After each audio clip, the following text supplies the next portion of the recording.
Weniger Selfie, mehr Bothy. Mit dem neuen Nokia 8 und der Dualkamera. Auf purem Android. Laut Chiptest sehr gut. Danke, ich habe... Laut Chiptest sehr gut.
Okay, ja, dann erstmal ein herzliches was gehen und willkommen zu unserem Stream von der eSports United Karlsruhe. Worum geht's heute? Heute ist das KidSC Roster Reveal vom zweiten LoL-Team, KidSC Academy. Und genau, darum geht's heute. Wir machen auch nachher ein kleines Showmatch. Aber bevor es überhaupt dahin geht, wollen wir natürlich erstmal ein bisschen über den KSC KidSC erzählen, beziehungsweise noch spezieller die E-Sports-Abteilung und genau, und nachher werden wir auch noch die Spieler vorstellen. Ja, jetzt zum KidSC. KidSC ist der allgemeine Sportverein vom KIT, Karlsruhe Institut für Technologie, die Universität in Karlsruhe, genau. Und dort sind dann hauptsächlich auch Studenten und spielen für die ganzen Teams dort, für die verschiedenen Sportarten. Und neuerdings ist jetzt auch eine E-Sport-Abteilung dazugekommen, nämlich der KidSC eSports. Ein besserer Name kommt bestimmt noch, aber genau, das ist jetzt erstmal, so benennen wir uns. Und genau, wir haben auch schon viele, auch für diese Abteilung haben wir wieder weitere Abteilungen und da sind wir zum Beispiel jetzt mit LoL anfangs vertreten. Da hatten wir am Anfang nur ein Team und es war erstmal so ein kleines Experiment, was der KidSC mit uns anstellen wollte. Und genau, und das lief auch relativ gut. Jetzt mit unserem ersten Team, KidSC, KidSC, hat in der Uniliga gespielt, University Esports Germany, und da auch einen guten Spot erreicht. Am Anfang lief es nicht so gut, aber die haben sich dann ab der Mitte gerissen und eigentlich fast als durch die Bank weg gewonnen und sich noch in die Playoffs erkämpft, den Playoffs-Spot erkämpft. Und genau, dort lief es dann auch sogar noch besser als ganz am Anfang, aber dann haben sie es leider nicht ins Finale geschafft, was ziemlich schade ist. Aber ich glaube, alle sind trotzdem noch mit dem fünften von 7 Plätzen zufrieden. Genau. Und weil das gerade so gut lief, dachten wir uns von Isuka, wir schicken da noch ein zweites LoL-Team auf jeden Fall hin. Und das wird dann eine Art KidSC Academy-Team. Ja? Die kleinen Lehrlinge vom KidSC-Team. Ja? Und die sollen natürlich auch genau so große Leistungen erzielen wie das erste Team. Und neben LoL haben wir natürlich jetzt auch noch ein KidSC Overwatch-Team und einen Smash Bros. Spieler. Aber das kommt wahrscheinlich noch später. Aber heute geht es natürlich nur um das LoL-Team. Und genau, deswegen auch dieser Reveal-Stream. Und wir werden auch nachher ein Game machen mit unserer Partnerstadt Nottingham, genau, Nottingham eSports. Ich weiß nicht genau, wie der genaue Name von der Organisation ist. Aber genau, Nottingham aus England, aus der englischen Liga NUEL. Riesige Liga, über 300 Teams machen anscheinend mit, habe ich erfahren. Auch mit Nottingham mit 10 oder 11 Teams vertreten. Sehr krass auf jeden Fall. Und genau, gegen die spielen wir natürlich nachher 3 Spiele. Aber auch nicht im Best-of-Format, sondern wir spielen halt auch die 3 Spiele durch, damit wir auch nach einem 2-0 für KidSC noch ein 3-0 reindrücken können in England. Genau, sind unsere europäische Partnerstadt im Allgemeinen von Karlsruhe, deswegen haben wir uns auch für die entschieden. Sehr interessant, auch eine der besten E-Sport-Organisationen, glaube ich, in der englischen Liga. Ich bin gespannt, wie das Match auch nachher aussehen wird. Sollen sehr gute Spieler sein, Low-Dia, Mid-Dia. Da werden wir auch noch nachher vielleicht einen Vergleich machen bei den Reveals von den Spielern selber. Und genau. Ja, das war erstmal so die Einführung zu unserem Event. Und dann würde ich auch gleich loslegen mit der Vorstellung der Spieler, die wir heute zu sehen bekommen werden. Da muss ich mal hier Rüdiger, Regie. Kommt da noch was? Ja, okay. Henning ist da. Okay, super. Genau, dann würde ich auch gleich anfangen mit dem Coach vom KidSC Academy, sorry. Und zwar der Henning Pfeiffer Free Pönsken, ja, ein alter Kollege von mir. Ich habe ja früher auch mal bei Isuka gespielt, bei einem der Top-Teams, Isuka Ace. Ja, mittlerweile nicht mehr so top, ist eigentlich nach dem Ligaaufstieg aufgelöst worden. Aber naja, das ist ja ein anderes Thema. Genau, und er war auch der Coach damals von meinem Team, war begeistert von seiner Arbeit, hat uns sehr weit gebracht und ich denke auch, Henning wird das Kid SC Academy wieder zurück in die erste Liga befördern und noch weiter. Ja, und der ist auch jetzt im Stream. Also möchte ich jetzt erstmal Henning begrüßen. Willkommen. Guten Tag. Freut mich, dass ich hier sein darf. Gell? Immer. Genau. Henning, 20 Jahre alt, Single und heiß. Ja, er studiert E-Tech. Was, ich bin Single? Ja. Er studiert E-Tech am KIT und möchtest du uns noch ein bisschen was über dich erzählen? Was gibt's über mich zu erzählen? An sich nicht allzu viel. Ich habe im Sommer einen kurzen Abstecher nach Klausthal gemacht. Hab dann so festgestellt, ist doch nicht so das Wahre. Bin dann wieder zurück nach Karlsruhe gekommen mit der Einstellung, ich habe jetzt Bock auf ein eigenes Team. Und dann habe ich mir die alten Explorers-Spieler genommen und wir sind drüber ins Kid SC Team gegangen. Und ja. Ja, okay. Jetzt schauen wir mal, wo es uns hintreibt. Okay. Was ist denn dein Ziel für jetzt diese Season? Also ihr seid ja jetzt mit Kid SC Academy in der zweiten Liga, nicht in der ersten. Unser Ziel ist eigentlich direkter Aufstieg. Also wir haben ja jetzt das Gruppensystem, weil aufgrund der vielen Teams, wir haben jetzt 58 Teams in der zweiten Liga.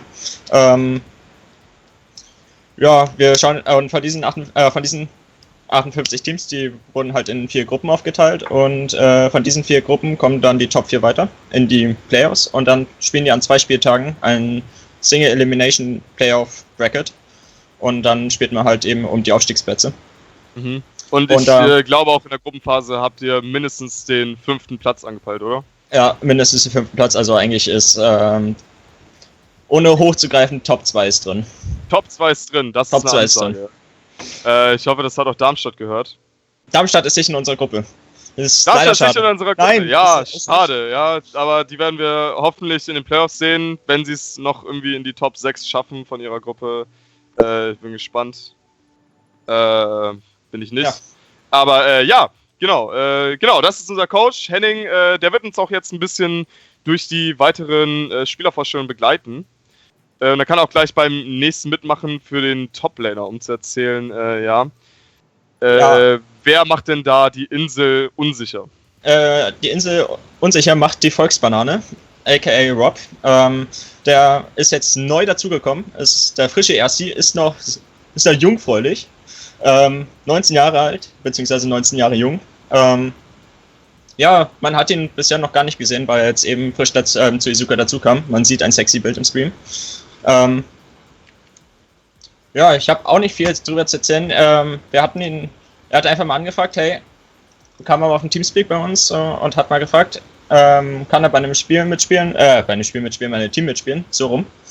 Und da hat er halt natürlich erstmal durch Zufall mich getroffen und da habe ich gesagt, hey, wir haben nachher Training, wenn du Bock hast, schau doch einfach vorbei. Und ja, das hat sich gut angefühlt mit dem im Team und dann haben wir als Team uns überlegt, hey, warum nicht? Nehmen wir den noch mit und jetzt ist er bei uns. Okay, das ist ja krass. Also habe ich das richtig gehört, der ist nicht beim Infoamt dazugekommen, nee, der war sondern schon einfach so. Okay, krass. Ja. Ist auch Erstsemester oder? Ja, Waschbau Erstsemester. Das ist cool, okay, auf jeden Fall. Ja, interessant. Also, so kann es natürlich auch kommen, wie man beim Kid SC hinkommt. Ja, einfach trauen, zum TS kommen, irgendwen anstupsen und versuchen, nicht gekickt zu werden vom Server. Ja, und dann ist schon fast ein Spot im Kid SC-Team gesichert. Ja. Ja. Ich sehe aber auch, der hat ein schwarzes Trikot. Sollte das nicht eigentlich weiß sein? Nein, wir haben vorerst noch schwarze Trikots, aber, okay. Aber wir kriegen demnächst grüne. Also okay. Auch für die Homepage kommen dann auch die schicken Bilder mit den grünen Trikots. Ja. Mhm. Okay. Ja, da wird noch ein Fotoshooting gemacht, ein professionelles. Kriegen wir noch. Ja, dann würde ich auch sagen, wir gehen auch gleich weiter zum Jungler. Der gute DG Shadow Soul. Wie heißt du nochmal? Ivan, ne? Ja. Ja, sehr gut, Ivan. Ja, Ivan ist auch eine geile Sau. Hat mir letztens beim Plakatieren geholfen.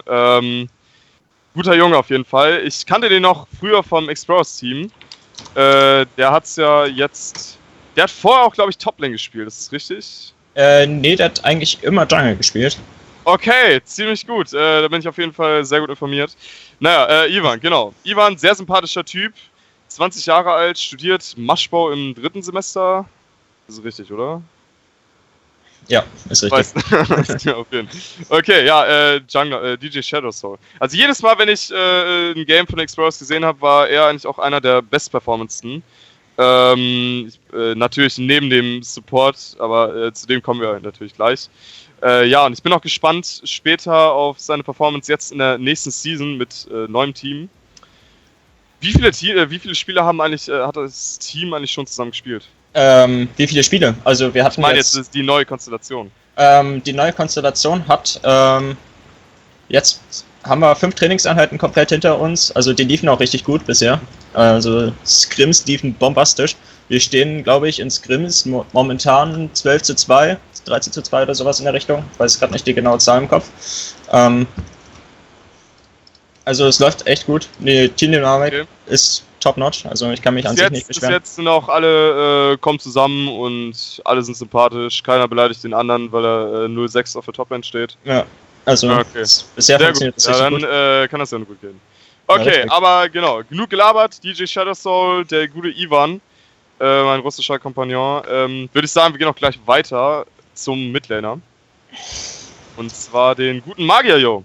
Magier-Yo, den habe ich letztens erst live gesehen. Ja, richtig lang. Also ich wusste, dass er schon lange früher bei Explorers gespielt hat. Und das erste Mal habe ich den erst irgendwie ein halbes Jahr, nachdem die schon gespielt haben, in Ludwigsburg getroffen. Ludwigsburg, da beim Ibarok. Ja, also die Sportveranstaltung von der Ludwigsburger Uni für den E-Sport speziell. Und ja, auch cooler Typ. Hat aber, glaube ich, damals nur Substitute gespielt bei Explorers, ne? Vorerst ja, und dann hatten sie im Sommer, glaube ich, einen mehr oder weniger Roster-Change gemacht. Und dann ist er im Endeffekt in die Main-Aufstellung gekommen. Dann bis zum Ende der Season. Und jetzt spielt er auch bei uns in der Main-Aufstellung. Jetzt spielt er Main Midlane, ja. Okay, also da bin ich auch gespannt, was da läuft. Also ich war von den Plays da in Ludwigsburg schon begeistert. Großer Fan. Genau. Gute Round in Midlane. War halt unglücklich. Das ist auch unser Lieblingsgegner, das Ausscheidungssystem von Ludwigsburg, vom E-Barock. Ja. Also das könnte man auch in die UEG übernehmen. Passiert, ja. Also ich glaube, man kann es ja nur besser machen, war halt ein bisschen unlucky. Ja, aber so ist es auch nachher, auch beim E-Sport, wenn es um große Geldbeträge geht, dann geht es halt manchmal um die eine Sekunde, die zählt. Ja, also muss man mal aufpassen. Kritisch. Genau, Magier-Yo, der gute Joscha Reich, 20 Jahre alt, studiert auch Maschbau oder Ethik? Nein, der gute Magier-Yo studiert Mathematik. Mathematik, ja. 5. Semester, wenn ich mich jetzt nicht irre. Also so ein Halbkollege von mir, das ist ja super. Ja, ich glaube, ich habe ihn leider noch nie so an der Uni getroffen. So, eigentlich nur in Ludwigsburg einmal und vorgestern beim Infoabend, ja. Dann auch mit einem Trikot. Genau, ja. Okay. Genau, das war die Midlane. Wir machen auch gleich zack im Maschinengewehr-Tempo weiter mit dem ADC. Wir wollen ja die Gegner von England nicht warten lassen. Unser AD-Carry. Daniel Bösch, Encrox. Kannst du, glaube ich, am besten was erzählen? Weil, er studiert ebenfalls Informatik im 3. Semester. Was heißt ebenfalls, ist jetzt, glaube ich, unser erster Informatiker. Der Joscha studiert ja Mathematik mit Richtung Technoinformatik, glaube ich, was in der Richtung was. Der gute Herr ist halt unser AD-Carry, existiert auch schon seit letztem Herbst. Also hat halt bisher immer für die Explorers gespielt und jetzt habe ich mir gedacht, nimmst du ihn einfach mit dazu. Das ist ein chilliger Dude und passt halt immer noch gut ins Team rein und deshalb haben wir uns dafür entschieden, dass er drin bleibt. So. Aber der hat vorher noch Midlane gespielt, oder nicht? Ganz am Anfang. Ne? Ganz am Anfang, okay. Der hat ja auch irgendwie so von den Rollen immer ein bisschen gewechselt, Midlane, Toplane, Jungle und jetzt Nee, Toplane Jungle hat er, glaube ich, nie gespielt, wenn ich mir jetzt gerade nicht irre. Ich weiß es gerade gar nicht genau. Soweit ich das weiß, hat er aber auch eine solide Toplane gehabt. Also mich hat er einmal geschlagen, was sehr selten vorkommt natürlich. Ich meine, du hast auch schon gegen einen Rentnerhaken einen Solo-Kill geholt. Also. Ja. Ancrux, ja, habe ich auch letztens in der O-Phase gesehen. Witziger Dude. Studier langsam. O-Phasengruppe Informate, ja. Falls ihm das irgendwas sagt, könnt auch gerne einen Hype Studier langsam in den Chat schreiben. Macht das bitte nicht, das ist cringe. Genau, und Daniel Bösch, 19 Jahre alt, hat sehr jung angefangen dann. Also direkt mit 18 ins Studium rein. Und auch sofort zu Isuka. Also nach der O-Phase direkt zum Infoamt, hat einen Flyer in die Hand gedrückt bekommen vom lieben Alex.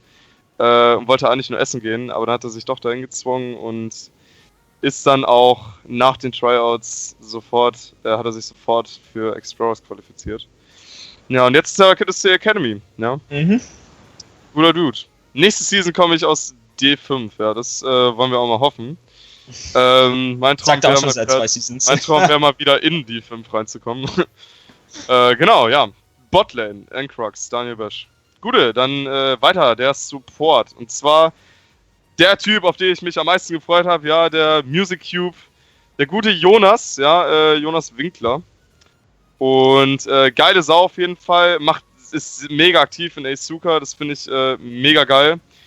Auch 19 Jahre alt, aber Maschbau, nicht Informatik, hat direkt mit 18 auch das Studium begonnen und ist sofort zu Asuka rein und hat sich auch gleich für Explorers qualifiziert.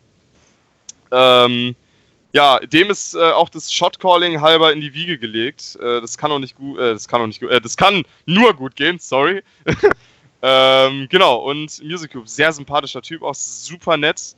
Starfotograf von der Asuka und auch Ingame. Also ich war auch in Ludwigsburg damals und auch sonst in der Uniliga war ich begeistert von seinen Plays, ja.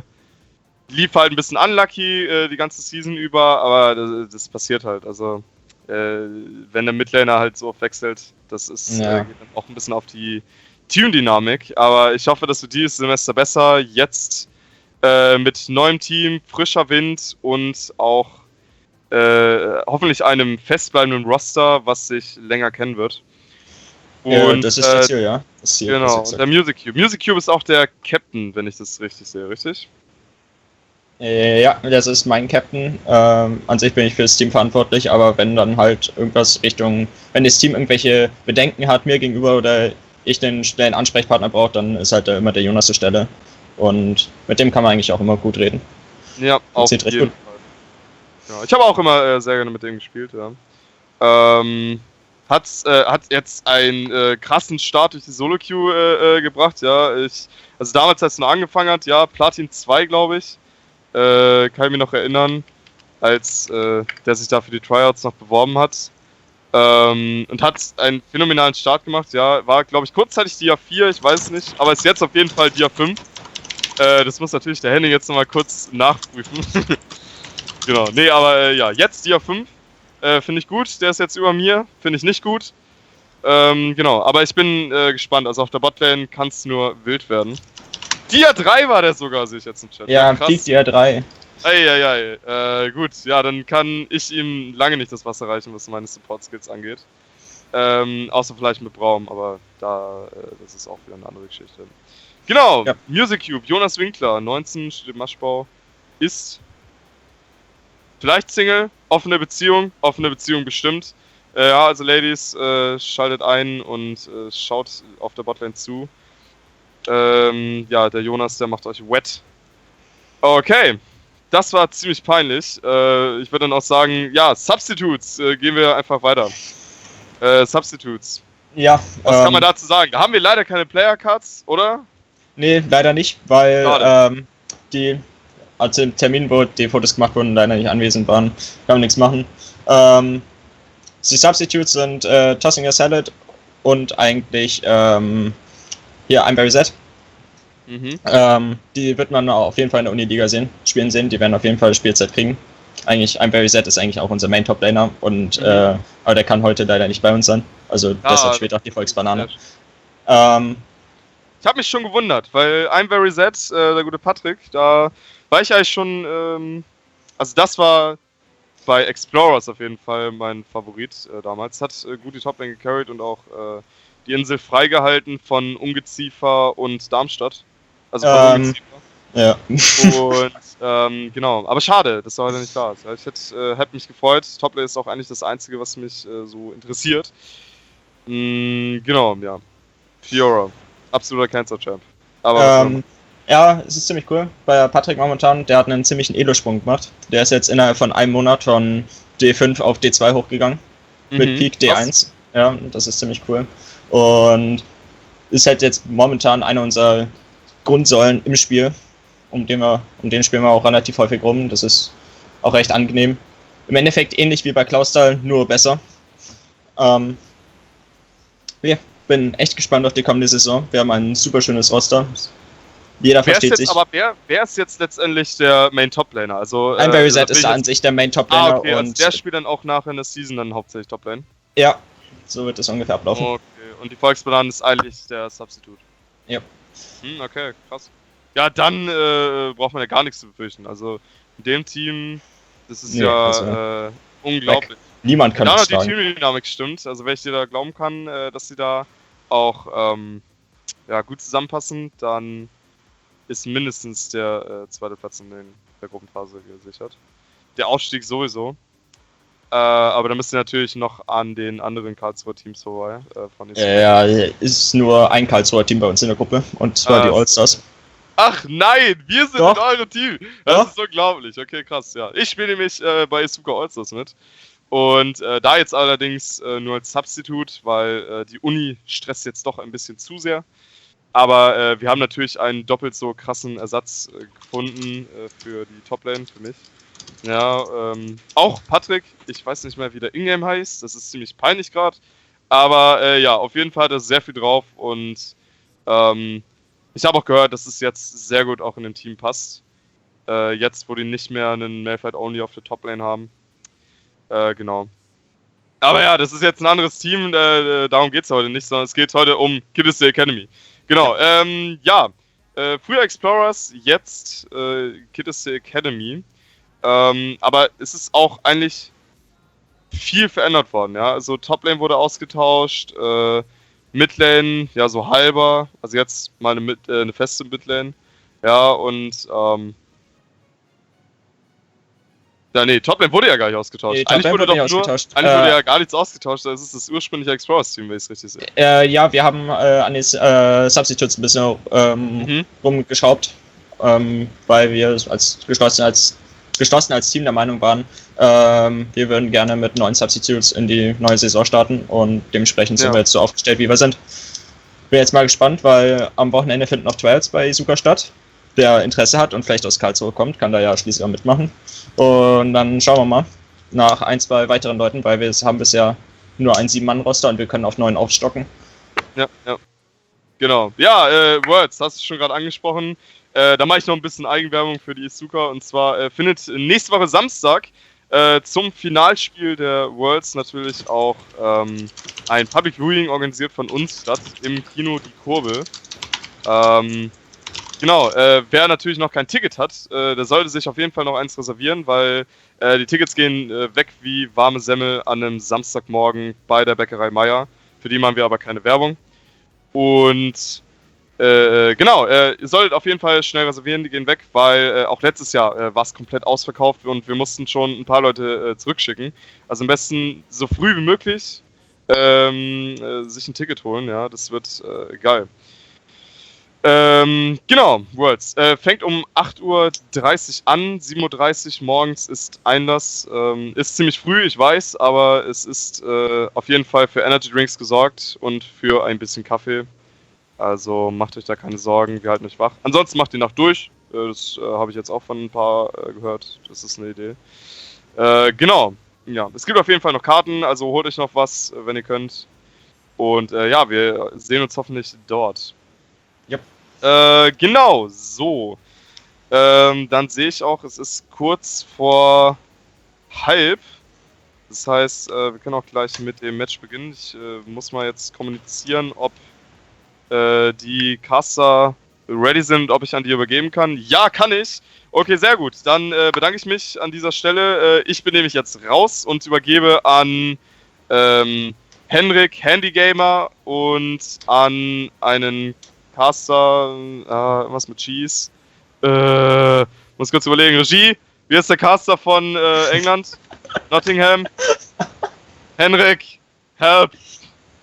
Gaffer Cake, genau, Gaffer Cake aus Nottingham. Ja, genau. Ich übergebe an die beiden.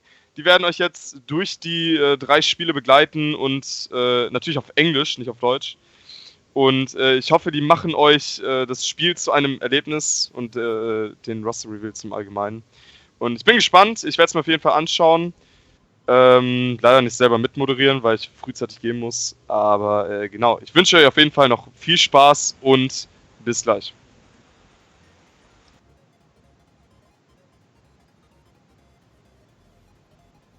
Regie.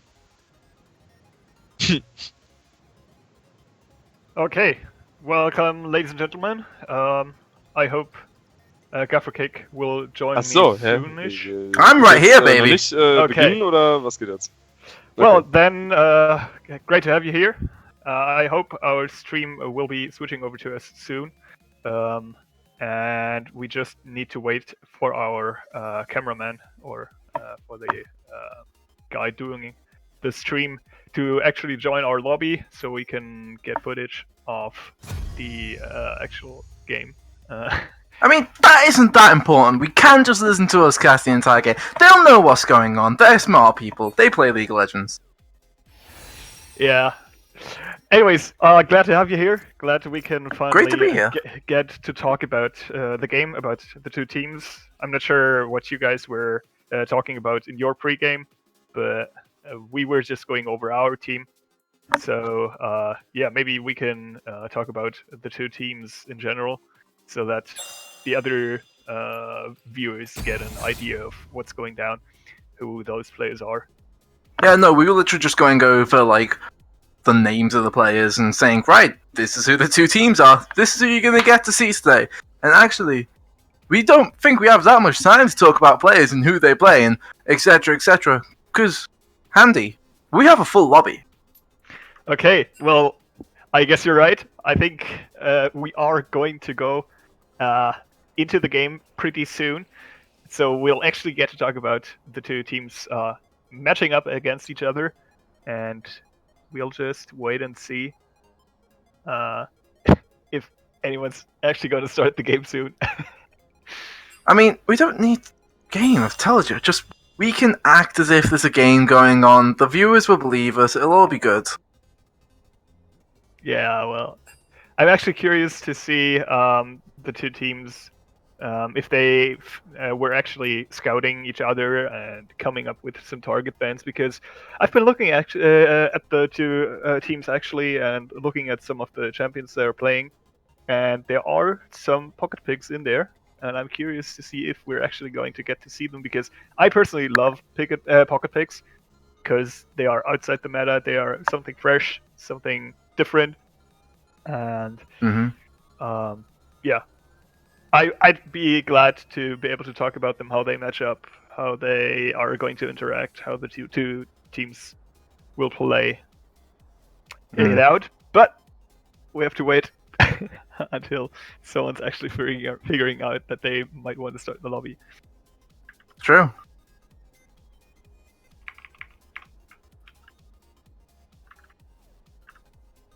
No.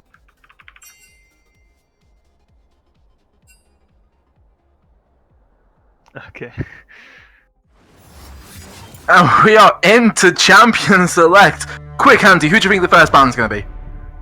I think, judging from what I've seen, that Karlsruhe is actually going to be focusing on the top side, and the Singed ban was actually the one ban I was anticipating. That was one of the pocket picks I was hinting at, because your Max on the top side is actually pretty good on it. I've seen 70% win rate on Singed with a high KDA, so yeah, I'm curious to see what else he's got prepared. And the Udyr is a target ban against our jungler, against DG Shadow Soul, who's been playing that champ up and down. So See, I'm not liking these bans so far. Singed, Udyr, 2 hype people. I want to be seeing a game. Swain now banned.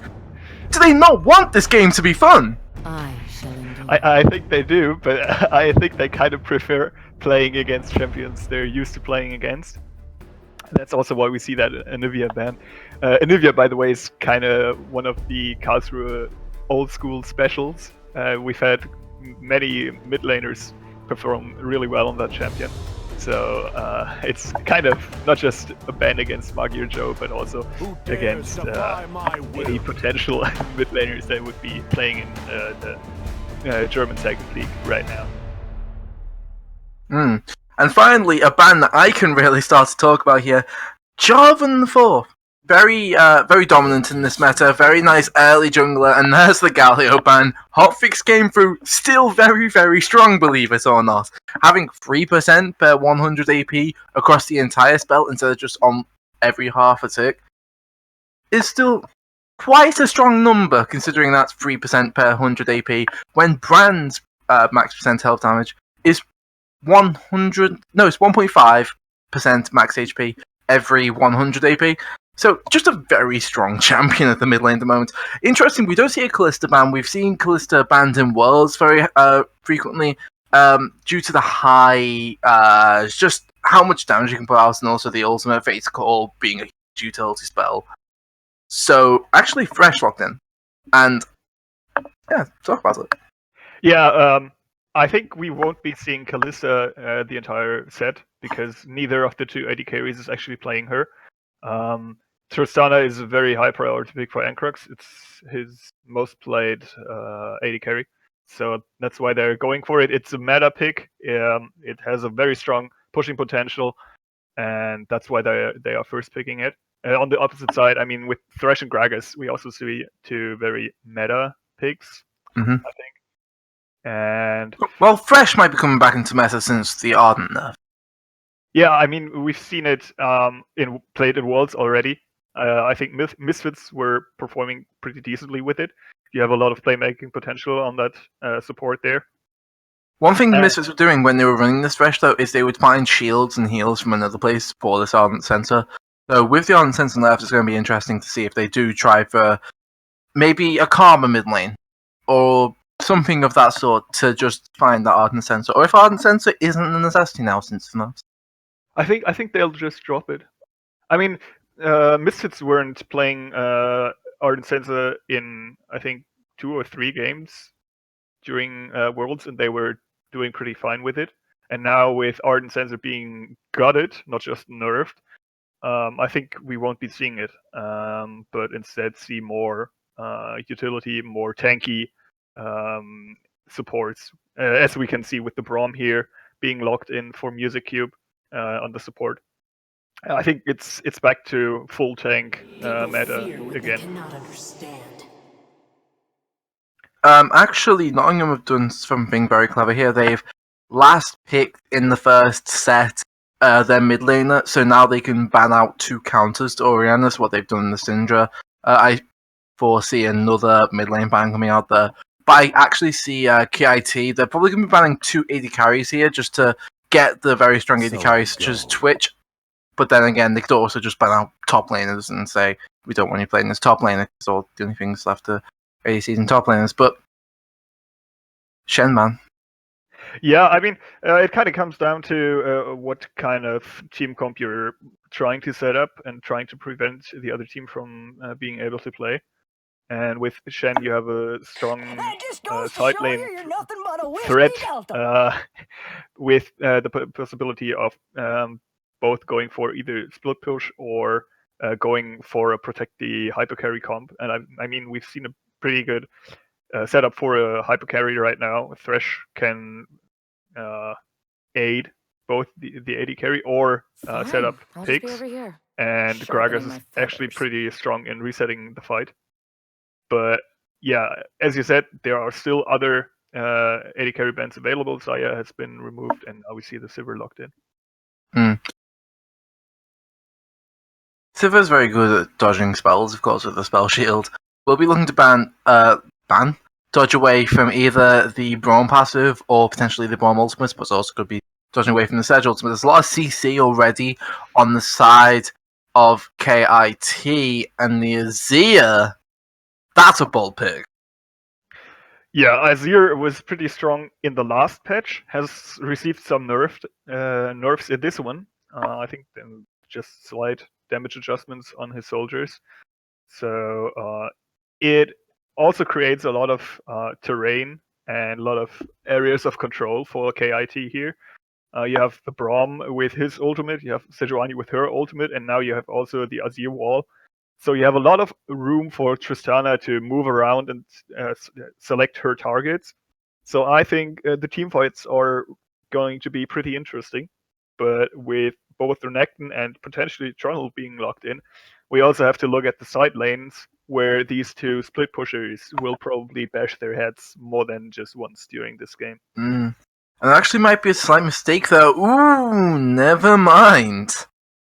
What I was going to say is, Divolgus Benane has said we can take the Renekton here, trying to bait out potentially, and try to bait out Nottingham and say, hey, look, you can pick a tank, but our top lane is just going to win early and get a bunch of gold and become this unstoppable split pusher. And you saw Max was hovering over that Trundle for a while, and Trundle does very well into the Renekton, and can almost punish the top lane bully, in a sense, this early game, but Max deciding that he needs this Cho'Gath.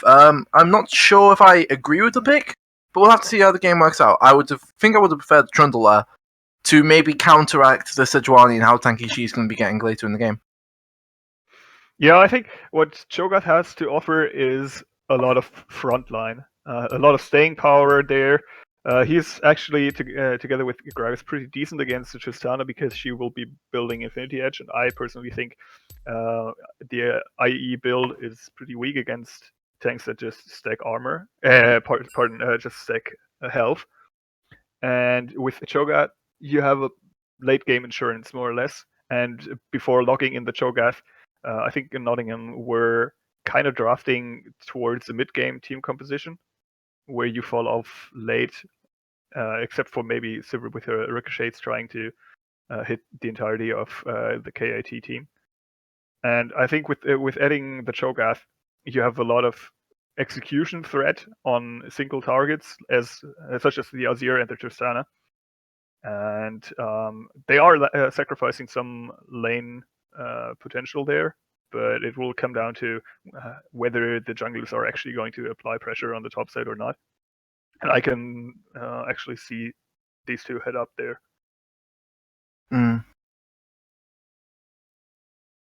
But one problem I have with this Cho'Gath, there is so much slows and displacements. You've got Azir with the Emperor's Divide to push Cho'Gath away. You've got Tristana with the Tristana ultimate to push Cho'Gath away. You've got Braum with Braum's ultimate to stun and knock up the Cho'Gath. You've then got his passive to stun up the Cho'Gath and slow the Cho'Gath to make sure that he's not going to get to the Tristana. You've then got Renekton to peel and stun the Cho'Gath so he's not going to get to the Tristana. And you've got the slow fields from the Glacial Prison from Sejuani's ultimate to slow and make sure the Cho'Gath doesn't get to the Tristana. So while this Cho'Gath's going to try and be getting to Tristana in these late games team fights, it's going to be a challenge for KIT, and it's going to be their objective to try and just hit and make sure this Cho'Gath doesn't get to the Tristana, because while yes, Tristana's going to be building this IE and a lot of damage that might not do a bunch of damage to tanks, late game, once you get 3 or 4 items, it's still going to be doing a lot of damage to tanks regardless with these huge crits and then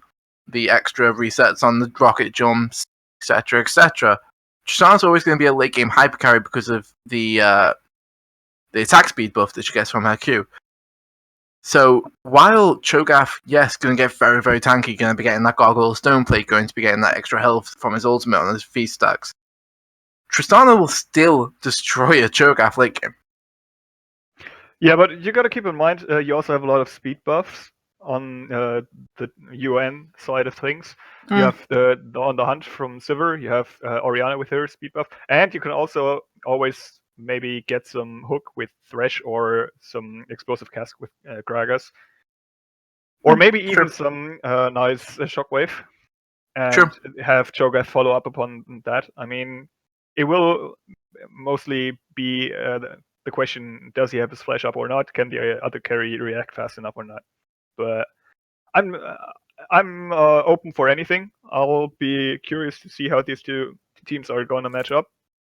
And yeah, we are actually going into game now. Yeah. Another thing, we actually casted the game on a stream the other day, didn't we, Hanty? And we didn't even cast it on the stream. It's actually we just casted it to make sure we would be compatible with casting. And we saw Chicken Cow Kane on this Orianna, did we not? Actually, I can't recall. It could be, possibly. I remember seeing Chicken Cow Kane, I believe, on this Orianna. I remember feeling pretty underwhelmed with it. So what I'm looking for from Chicken Cow Kane in this game is I'm looking for these fights where he gets these really nice shockwaves, and he does get four members in it, potentially. But the main person he's going to be looking for, as I said before, is this Tristana, because Tristana ramps up, especially with that fervor. If you get, let's get off 3-4 autos in the fight, damage starts ramping up, and after that, you can kiss your health bar goodbye. Yeah, I agree. But with Chicken Cow Kane, I think you have to keep in mind that, at least in solo queue, he's more top lane player. So I'm not sure how good his actual mid lane mechanics are. And you also have to keep in mind, if you want to judge the effectiveness of that Orianna pick, that Braum with his Unbreakable can actually mess up a lot of the nice shockwave setups. So you'll have to watch out for Chicken Cow Kane actually using his shield and the ball delivery, for example, with the flash body slam of Gragas, to get the ball into position for a nice shockwave. And I think that's something that, even if you're not playing mid lane that often, you should be able to get done pretty nicely. And so, guys, we are onto the Rift and immediately the supports. So we'll try and figure out what's going there on for you, but hopefully this doesn't take too long. So we can actually just quickly talk about some summoners. So both bot lanes, I should say, going quite aggressive. They've got Ignite on this supports on both sides. So we can expect to see some plays and see some very aggressive plays early in this bot lane. Potential junglers coming down at 4 minutes or so. And then in the mid lane, you've got Barrier versus Heal. Just more what you prefer. Barrier's a bit more damage. Heal permanent damage. Get back. And also a heal boost. A speed boost, not a heal boost. I think Barrier and Heal is like 50-50. It comes down to personal preference in the mid lane, because you don't always have a second target to heal with your summoner heal, so maybe you want to sometimes use it for its speed boost. Barrier has a low cooldown, so really it comes down to what you're trying to look for. I could have also seen a Chicken Cow Kane pick up the cleanse, actually, just to deny Shadow Soul from being able to lock him down. But yeah, on the bot side, obviously we'll be looking for some action. You have Thresh there, you have Braum there. Both aren't really looking to poke out the enemy, but are looking for all-in engagements, and that's why they both run their Ignite. Looks like it could be a KIT invade here. Just gonna spot out Max there and say, okay, that's good enough for us. Interesting buy here from Max. Going against the lane dominant Renekton, and has picked up the Doran's ring. Interesting. Yeah, I personally don't really like that. I'm not sure if he's played Cho'Gath that often, but what he's up against and how the matchup's going to play out. But Divolk's Vene's gone for this Doran's shield, and for the Renekton, who always wants to be going aggressive very early, since in most matchups does have this dominance early, Doran's shield just makes little sense to me. But maybe there is something. Maybe Cho'Gath actually wins this lane, and I've just never known about it. No, I don't think so. But, neither do I. But maybe he wants to have some sort of sustain against Cho'Gath's passive. I don't know. Both players aren't really on their most comfort picks on the top side. We've seen a lot of top side bans already, and I think most of it just comes down to that both are playing champions they aren't too comfortable on. I mean, I'm very... Level 2 hit by the University of Nottingham bot lane. Going to be a hook. Will there be a flay to go with it? There it is. Just a bit of damage going down to both sides. Actually fairly even. Nottingham comes out a bit ahead. That's just going to be Yeah, that was just a nice little exchange. They get 1 health pot from the support for their efforts, but it's not going to be anything major. They have a split. They have a pushing advantage with the Sivir there, so they managed to get to the level 2 first, and they'll be shoving the waves in. But Shadow Soul is nowhere near bot side, so they won't be punished for it anyways. Cho'Gath actually doing really well in this lane against Renekton, and it's kind of confusing me. But as you said, both players not on their comfort picks, so maybe that has something to do with it. Renekton at level 3 should have all of his abilities. Magia going in. DG Shadow Soul going to be using his Arctic Assault to try and get there. The Minter's Wrath coming down, the Permafrost coming down, and that will be the stone. That'll be the kill going over to Magia Joe on the Azir. First Blood. No summoners used there by Chicken Cow Kane. Must have just assumed he was dead. I think that was a mistake. I think as soon as Sejuani gets across that wall, I think he'll have to. Well, I don't know. He can't really flash anywhere. If he flashed to the point where Sejuani was, then he's getting 2 flashes out or escaping. Because at that point, Azir would have to flash because he'd already used his dash of his soldiers to like get into range, and Sejuani's just used her Arctic Assault, so she'd have to flash. So I feel like Chicken Cow Kane should have walked over to that wall where Sejuani was before she used her dash or Arctic Assault and flashed back over there, and maybe could live. Yeah, I think here having someone heal would actually have been a huge boon, because he could have used it just for the speed boost and try to get away from Sejuani. I think Sejuani would have had to flash if you actually just heal for the speed boost. But now we see Lads finding out Shadow Soul, level 3 for both junglers, but just going to be a little, okay, back off. Dive Spinane actually not getting off his trade combo there against Max. Max doing a very good job on this thing, actually has a little bit of CS advantage. Music Coup goes in, he tries to get his passive down, the hook goes wide. I think in the top side we actually see why Max went for the Doran's ring. He's been very active in using his spells, and has been able to pressure the Vox Banana on the top side pretty well with it. But then he goes in, he actually dodges out the Rupture, and Max just going to be using his own auto attacks to kill some minions. But actually, if you look out, Shadow Soul is down in the spot lane, double flash! Never mind, it's going to be a single flash, but First Order is getting stunned up. He's going very, very low. He's on about 8 HP. He's 1 auto attack from Death. There's 1 auto attack. He flashes in for the final auto attack. Encrux picked up his first of the game. He was so close to living, First Order. He was on 7 HP before that final auto attack came out. All summoners were actually used by the Nottingham bot lane. I get confused about which team is which. And only 3 were used from the KIT's bot lane. It's actually a summoner win, it's a kill win, and it was a very beautiful gank from Shadow Soul that led to it. Yeah, I think if you are pushing out that far as Nottingham, you have to ward up deeper. We see almost no wards on the bottom side of the map, and Shadow Soul was able to punish that pretty nicely. We also see the aggressive summoners being put into use. I think Summoner here was actually coming out after the Ignite, so the effectiveness was reduced, and Music being able to use his passive for the stun pretty nicely, followed by the Mega hook, go wide. Mega was going to have this innate escape, but now he is vulnerable for another 9 seconds, because the Shifting Sands does have a fairly long cooldown. At least I think it's Shifting Sands. I hope it's Shifting Sands, although I've made an idiot of myself. I actually don't know. I haven't seen Azir in quite some time. It is Shifting Sands. All right. Anyways, I think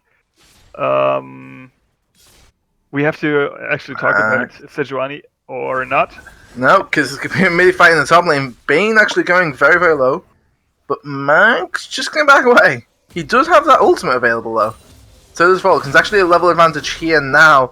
Dance wonders from there as he's able to just back off and doesn't take you from Renekton. Yeah. Now we see actually Lad looking around the bot side, but the KIT bot line has warded out the river, so they spot him out. He'll be taking down the Rift Turtle instead, and probably head back into his jungle. But yeah, I wanted to talk about Sejuani and Braum as a combo, because they both have pretty similar abilities regarding their stuns, how they actually work out. And Renekton is actually pretty key here to set up additional stuns, because if he uses his W, I believe it's called Ruthless Predator, he actually stacks up, I think, up to 3 auto attacks on one single target, and thus he's able to both apply his own stun and enable Sejuani to land hers. Mm-hmm. And Braum himself also has a stun that relies upon your team hitting the enemies. So these two have a pretty strong synergy and make for easy ganks, as we just saw on the bot side. It'd be very interesting if they can actually get those 3 stuns all within a few seconds of each other. They should be able to. I'm not sure. It makes for some very nice CC, especially because Permafrost on Sejuani has a very low cooldown. But it's going to be going in there from the KIT bot side. And remember, there's no flash, there's no heal. Threshold is going to be going down. And that was a level 6 power spike. And there was nothing there that Nottingham could do. Encrux goes in, he just jumps in and says, there's my explosive shot. There's a few autos. And there's my ultimate. Death. And there was no escaping it for Thresh. Yeah, I think First Order kind of underestimated the all-in potential that Braum and Tristana level 6 offers in that lane, because the On the Hunt from Sivir doesn't actually provide any combat stats. Nope, MS. And the cage isn't really doing anything if one guy is standing right in front of you and the other one's shooting from outside the cage. So actually pretty nicely spotted by the KIT bot side, knowing that they will be able to go for that all-in and punish. And First Order, I think, could have flashed. I think his flash was up. No, it wasn't. But Chicken Kane actually doesn't hand the Orianna ultimate was actually onto DSG Shadow Soul, and that might save him. The soldiers coming out. Will the last auto attack come out? No, there's a flash into the Winter's Wrath. The auto attack comes out just before the explosive cast, but there is the hook. Will the flame follow it? Will DG Shadowfall is going to be going down. There's a 1-for-1 up in the top lane though. It looks like Volks is going to be getting a bit damage onto Max. Will that come out of anything? Max actually does a bit of damage to return to the zone. Magia Joe has to be careful 2-in-1 in that lane. The Flay just not in reach. And so he will be safe. 1-for-1 overall in the play. Yeah, it was pretty important for First Order to be there. Uses both his summoners to actually finish the kill, but if he doesn't, I think KIT would pull too far ahead. So it was pretty crucial for him to be able to follow up on that, land the hook. I think he was spotted on a ward, so KIT could have known that he was coming, but I think they weren't really paying attention. And thus, he was able to land the hook and finish the kill onto... I think the most important part of it overall is that DG Shadow Soul completely missed his ultimate, and the Glacial Prison hit nobody. And if they were able to stun and hit Chicken Kane before he was able to get off this Orianna ultimate, the Shockwave, Shadow Soul would have been on a bit more health, he might have survived, and it would have been a lot easier to kill in general. Definitely. At first I thought the ultimate was missed, so they won't be even fighting at all, but Magi Joe nonetheless followed through with his Azure play. So they actually managed to get that kill, and now they are looking to pull ahead with almost 1,500 gold in the lead right now. Most of it, I think, is sitting in the mid side on Magi Joe because he's built up the 20 CS lead, but you also have the 2 kills on the bot side. If you actually look, the Magia Joe is actually about 900 gold ahead, and Tristan's actually only about 500 gold ahead. You can press X and check that yourself. Yeah, and Lad's actually coming down, and Music Cube actually jumps away. The explosive cask, actually beautiful stun there. Music Cube tries and flashes away. The last auto attack will come out from Rakiri though. So Rikiri picks up one of his own, and now that's Jungle. That's Dragon Pressure, sorry. Yeah, But on the top side, Rift Yeah, Herald. we just saw before the fight on the bot side started, both Shadow Soul and Vox Banana were actually going for the Rift Herald there. Nicely reacted by Nottingham, going for the bot side play instead. So both teams are. I'm not sure why he's committing the teleport there. I don't think you have to. But yeah. Yeah, this just means that Renekton can work on that turret now. Might actually be able to get it, depending on how. Probably not. But interesting TP, to say the least. Yeah, and I think that was pretty important for both teams to be able to trade, because first we saw the Rift Herald go down. Now we see actually Shadow Soul summoning it on the top side. That means top turret is definitely going to go down. And that's what we said. That TP cost them that turret, and it didn't really accomplish anything. Yeah, I think that TP was the only misplay during the entire sequence of plays there. Other than that, both teams going for plays on different sides of the map was pretty fine. It was playing around their strength, or at least around their positioning they had at the time. They reacted pretty well. I mean, first you see the kill going down on the bot side, then you see the Rift Herald being picked up. The other team reacts by picking up the Dragon, and because the teleport was actually committed, you also see the turret going down on the top side. So a lot of objective trading happening there within a pretty short period of time. And I think in the end, because both the turrets going down and the turret is actually giving them more gold, not just map pressure, I think KIT come out ahead with that. Yeah, I definitely think KIT come out ahead on that trade. If you look at the items, actually, both first items are completed with the AZ carries. As you said, Tristana going for this Infinity Edge build, while Siv's actually gone for that Essence Reaver. Yeah, I think she's going for the maximum ricochet uptime. True. Which means she's going for the cooldown reduction. Yeah, that's probably why she's going for that build. I haven't seen Sivir play too much. I think we've seen like two to three games in the World Championship so far. I haven't seen all games, but like a couple. Something I imagine will happen as we see Qingqiao Qing. That's a lot of damage going down. The Emperor's Divide is going through, and Qingqiao Qing is actually just going to fall. The barrier, the flash coming out, but he's on the wrong side of the jungle. He's just going to die in time. Lads on the bot side as well.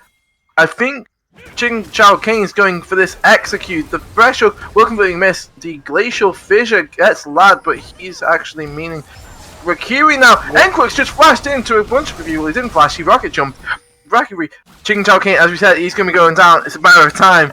There's the final auto attack. GG Shadow Soul picks up that one. The fresh hook's only going to get a minion. Rikiri, he's going down. He's got two auto attacks till he gets stunned up. One auto attack till he gets stunned up, but the passive's going to run out. Max is here. He didn't TP. He's walked down. Rupture hits too. Enquix rocket jumps away. Double Spain's gone straight in. He's looking to get a kill onto Rikiri, but the heal's going to come out. He's down to about 300 HP. Double Spain will not be able to pick up that one. Max, he's just making sure that nobody else gets to the rest of his team fights. Music's going to go long enough. There's a feast. Styles a meal fit for a monster. Can Enquix get out this one? No, it will be a double kill for this Cho'Gath. It's a 3-for-1 in the fight, and it's going to be a tower as well. 3 for nothing. No, 3-for-1 because Qingqiao Qing did go down. Yeah, 3-for-1 and a turret exchange after all, because Magijo was pushing down the mid side. But yeah, I think we kind of missed during our draft talk that the University of Nottingham has also picked up a lot of CC on their side, because that was what was kind of winning them that trade, and maybe the fact that Amcrax didn't use his heal while he did have it up. But hey, yeah, no double lifts here, okay? yeah, I mean, there was a lot of CC used, and especially chained from UON here, and I think that's what managed, or what enabled them to pull ahead in that fight. It was helping, as a matter of fact, that Amcrax had basically wasted his flash with the rocket jump into Thresh just a few seconds before. But we also saw the Volks Banana be not tanky enough compared to Max. Max was tanking 3 members, while Volks Banana was tanking 3 of his On the own. hunt used, Evoke's in a very bad position. The Flays come out. Body Slam did also come out. Is the hook going to land? I imagine it will. There it does. He's going to be going down. He won't be able to pick up Valkyrie. Bit overextended there. Definitely he was. And I think we see the difference in what Renekton is trying to achieve and what Cho'Gath is going to try to achieve during those team fights. Because Devox Banana has actually a lot of pressure onto Sivir if First Order isn't peeling for her. While Max is just gonna be sitting there, soak tons of damage without actually caring too much about it. And right now, at this stage of the game, Max is doing a better job at what he's trying to achieve than Devox Banana. Which, in part, as I said, is because First Order is actually trying to peel.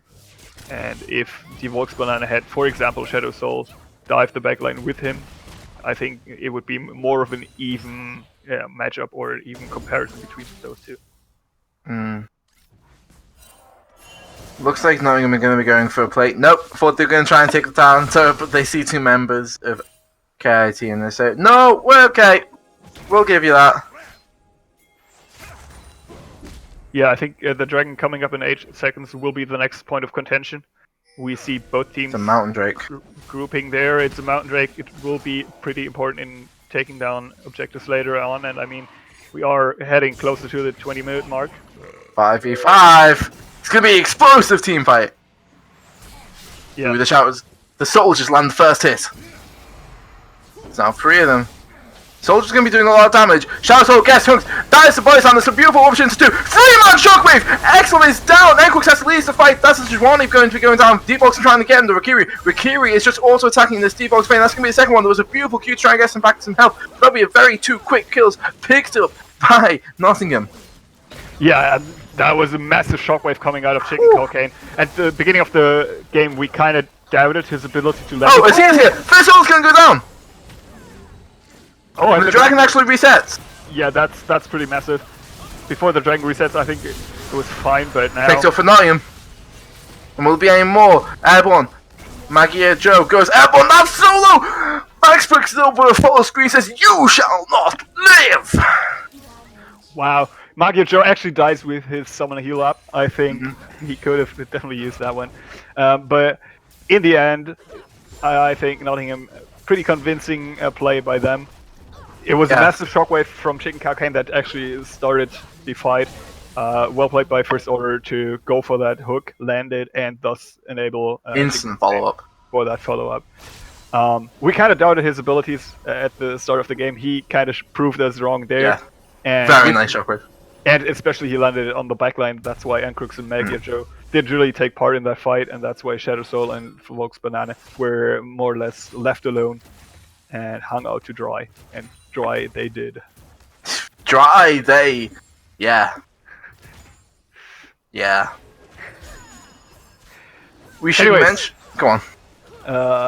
Yeah, with that team fight, UN have actually been able to go even in terms of goal, even pull ahead slightly, and now have 2 Mountain Drakes, so their objective pressure is actually pretty huge. Yeah, they're going to be dropping... Question. I'm opening this up to you, I'm opening up to Twitch chat, because I don't know, right? Does Mountain Drake affect things like Smite and Cho'Gath's Feast onto Baron? No, it doesn't. True damage isn't affected by any multipliers, any armor, magic resist. That's why it's true damage. It will always deal the exact same amount, no matter what buffs or debuffs you have. And now I know. Thank you very much, Andy. The more you know. Looks like teams actually... Ooh! Chicken Cocaine taking a few hundred damage. The Command Shield, Command Protect, I should say. Doing a bit to help. Whoop. That's huge. The missed shockwave there from Chicken Cocaine. And I think we gotta talk about lane assignments here as well. Because Chicken Cocaine shouldn't be sitting in the side lane. And that's exactly where Max should be, because he's got the teleport. KIT is doing this the proper way. They are sending their top laner with the teleport on the side lane. Thus, he'll be able to rejoin the fight, but now the hook lands on the Shadow Soul. It looks like University of Nottingham trying to look for a play. Lad gets a beautiful two-man body slam flash, but here's the TP coming out from Bane on the top right of your screen. Rakiri going very, very low. He's going to get flash. He's going to get killed by this Renekton. He's the first casualty of the fight. Next will be First Order. Fresh is going to be going down next. It's 2-0 so far. Nquix on every screen. He's going to be fighting off of Lad. Max will be going down, but he did pick up one kill. It's triple kill for this Renekton. It's a 4-for-1 in the end. And look at where Chicken Chow Kane is. Nowhere to be found, because he was in the bot lane. He had to recall and warp, while Benane on this next just TP'd. Yeah, I think in this fight, two things came together that we just talked about seconds before. It was Going very low. This might not be the best call, because that Orianna picks up one, can probably pick up two. The Shockwave will go into Shadow Soul. He's on about 100 HP. The command attack will pick up a further one. That's double kill so far. The command dissonance will speed up Chicken Chow Kane. One more. Nope, not going to be able to find it. There's still two people without Baron on the side of KIT. Yeah, that was some pretty nice damage control by Chicken Chow Kane there. But I think we gotta talk about that fight, what happened there. As you mentioned, you saw the Vox Banana join in later on. He was able to flash and dash straight on top of Rakiri with the place, or coming from the one ward we see close to the mid lane.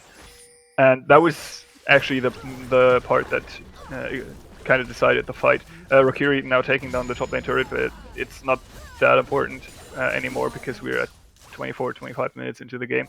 But when Vox Banana joined in, he was actually sitting on roughly low HP, roughly half HP, because Chicken Chow Kane was actually trying to punish him for going for that teleport. But that's exactly where the whiffed Shockwave in the bot side was actually pretty massive, because if he had had the Shockwave available, he could have simply denied the teleport. But having used it just beforehand, Vox Banana can just simply go for a safe teleport, because there's no way that Chicken Chow Kane can interrupt him, and that's where the lane assignment went wrong completely. Ooh, Vox Banana, he's getting Righteous Glory is there. The Fresh Hook will not hit, but it doesn't matter when there's 5 people on top of you. Nom goes Cho'Gath. Yeah, Cho'Gath right now has actually got 10 feast stacks already. Woo! That's a lot. Yeah, then he's been using all his 6 minion stacks already, but nonetheless he also managed to pick up quite a number of champions already. 6 minions, 1 monster, 1 epic monster, and 3 champions. Yeah, the monsters and the normal minions don't stack up, so there's a max of 6 stacks that you can get from these two kind of NPCs. But the epic monsters and the champions do stack infinitely. Ooh, Death Sentence lands, and actually Soul goes very, very low. Showstone taking about 100 health. The Shockwave only lands onto 1, but will it matter too much? Glacial Fissure will go out, and everyone is here. Vox Banana about 20 seconds, 10 seconds away from the fight. Lad will go down to about 45% HP after that explosive charge detonates, and this is the 3rd Mountain Drake. If University of Nottingham gets their hands on this, this will mean that objectives they take late game are going to be going down so fast. Yeah, and I But it's going to go over. Get it. Right now, KIT does have the better positioning. They have more cooldowns available to them. They are looking to just go down and take it. But KIT has to kind of accelerate the game now, because we see the Vox Banana fall further and further, or drop further and further in a priority, especially compared to Max's Cho'Gath. And I think KIT now has to actually make use of their Baron buff, which is about to expire. They have to take down that turret before it runs out. Tower will go down very, very fast. Remember, that is a Tristana and an Azir with an Earth Drake. Tristana takes down turrets fast. Azir can use his summoning on Soldier, but there's actually an on the hunt. Righteous Glory will probably be used from this Cho'Gath when he gets here. It has already been popped. That's all, he goes in. Maggie Joe has nothing left. He's already used his heal. He will go down. The Glacial Prison will stun out Max for just a second. Does have those Meg Treads to make that last a bit longer. Benade has to flash away from the slow from Lads, and that will be just a quick little kill. But a few summoners burnt. Yeah, and that's where we kind of saw the ability of Max to just run down with on the hunt. Even though his team was kind of stunned and peeled back a bit by Music Cube, since neither Music Cube nor Shadow Soul were willing to commit their ultimates early on in the fight, Lad was just able to go for a Flash Body Slam there, and Magio didn't have his Flash available at the time to react, and that's what cost him his life there.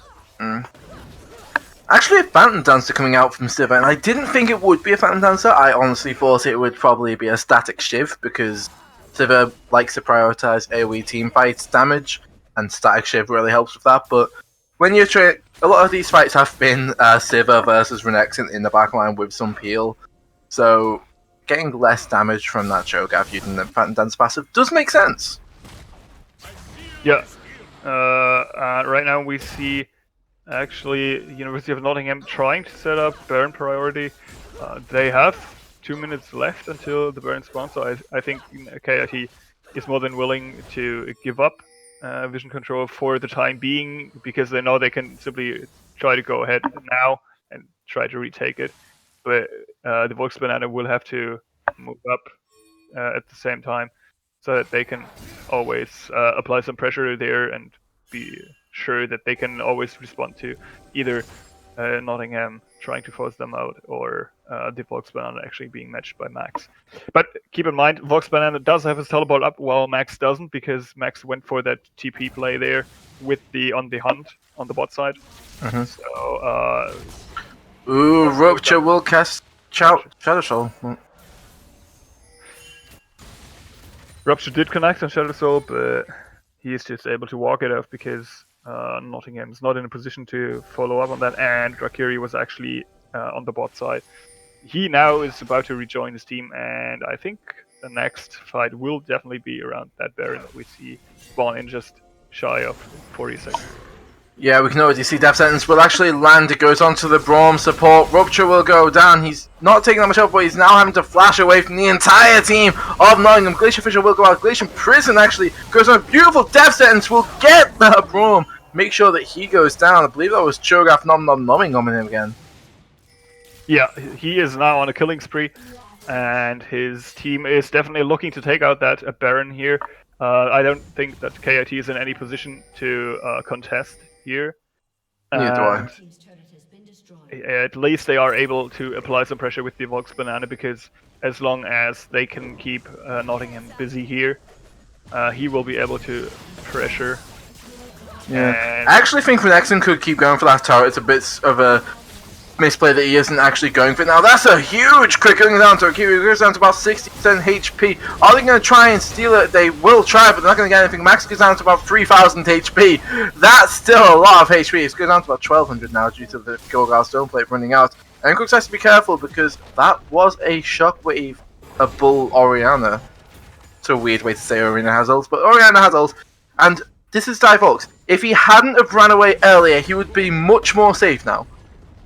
Yeah, but he managed to pick up the bot side inhibitor turret nonetheless, and that's actually pretty huge, because now he can always return to the scene of the crime, go for a backdoor play there, and I'm not sure why Ankrox is tanking 3 turret shots there, but he'll have to peel away now. The Baron buff is there, and the entirety, or almost the entirety, of Nottingham are there as well. We saw actually... Go on.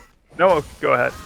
I was going to say, we actually saw that one Auto Attack take off about 40% of Rakira's health when it came out from Encrux. And that's actually, if you look at the item build, the double Energizer has come out. It's a lot of damage, a lot of burst magic damage, which you don't expect from an AD carry. Yeah, and I think I have to disagree with Rakiri picking up Dominic's Regards as his third item already, because we don't see that much armor being picked up by the front line of KIT. We have like one to 2 armor items, and I think there are other damage multipliers that are more important right now for him. For example, going for a Static Shiv. There's a total of 70 armor actually picked up in items from KIT, and it's all on Braum. Neither Renekton nor Sejuani have actually opted for armor at this point. Oh wait, no, shield gives armor now, doesn't it? Yeah, it gives 30 armor. Yeah, That's a Locket weird does change. give armor, and Righteous Glory does give armor as well. So Sejuani is actually sitting on 60 armor now, but still 60 armor is pretty irrelevant. I hate that word. There we go. We did it. Actually, this Inferno Drake's gonna go down very quickly. It's gonna go very uncontested. Red team gonna pick that one up. Nottingham gonna pick it up, and that will actually be Soul. He's gonna be caught in the middle of 5. Yeah, I'm not sure what KIT is actually doing. I think their communication is kind of subpar at this point, because you always see one of their frontline members being picked up and the rest of the team not being able to answer because they are simply not in position to do so. It's a beautiful flash hook attempt. Won't quite land though. Yeah, and now with Shadow Soul being down, his ultimate not being available to the team, I think Nottingham will actually be able to apply a lot of pressure on that mid side. But we still have a lot of wave clear here coming up from Agirjo on his Azir, and Tristana with her static shift. They are actually able to neutralize a lot of that threat, but they are watching out for the Vox Banana, who is getting pressured by...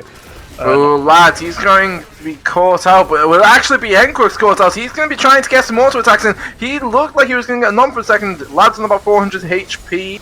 He's going to just be retreating a bit. No casualties. First of all, they're going to be taking a few auto attacks from the soldiers. Music Cube's going to be look like he was getting caught out. First order's going very, very low again.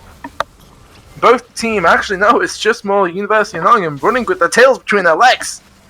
Yeah, and right now we have the Vox Banana sitting on top side again, going for that split push pressure, playing as well as he can at this point of the game. We talked about him not being as strong a frontliner as, for example, Max here. Oh, there's actually a fight in the mid lane. The Glacier Brush did go down, and actually the Shockwave will only hit Megia Joe, who actually did pick up some MR in the force of that Banshee's Veil, but so he didn't exactly take too much damage. Rikiri did use that spell shield to command some important damage.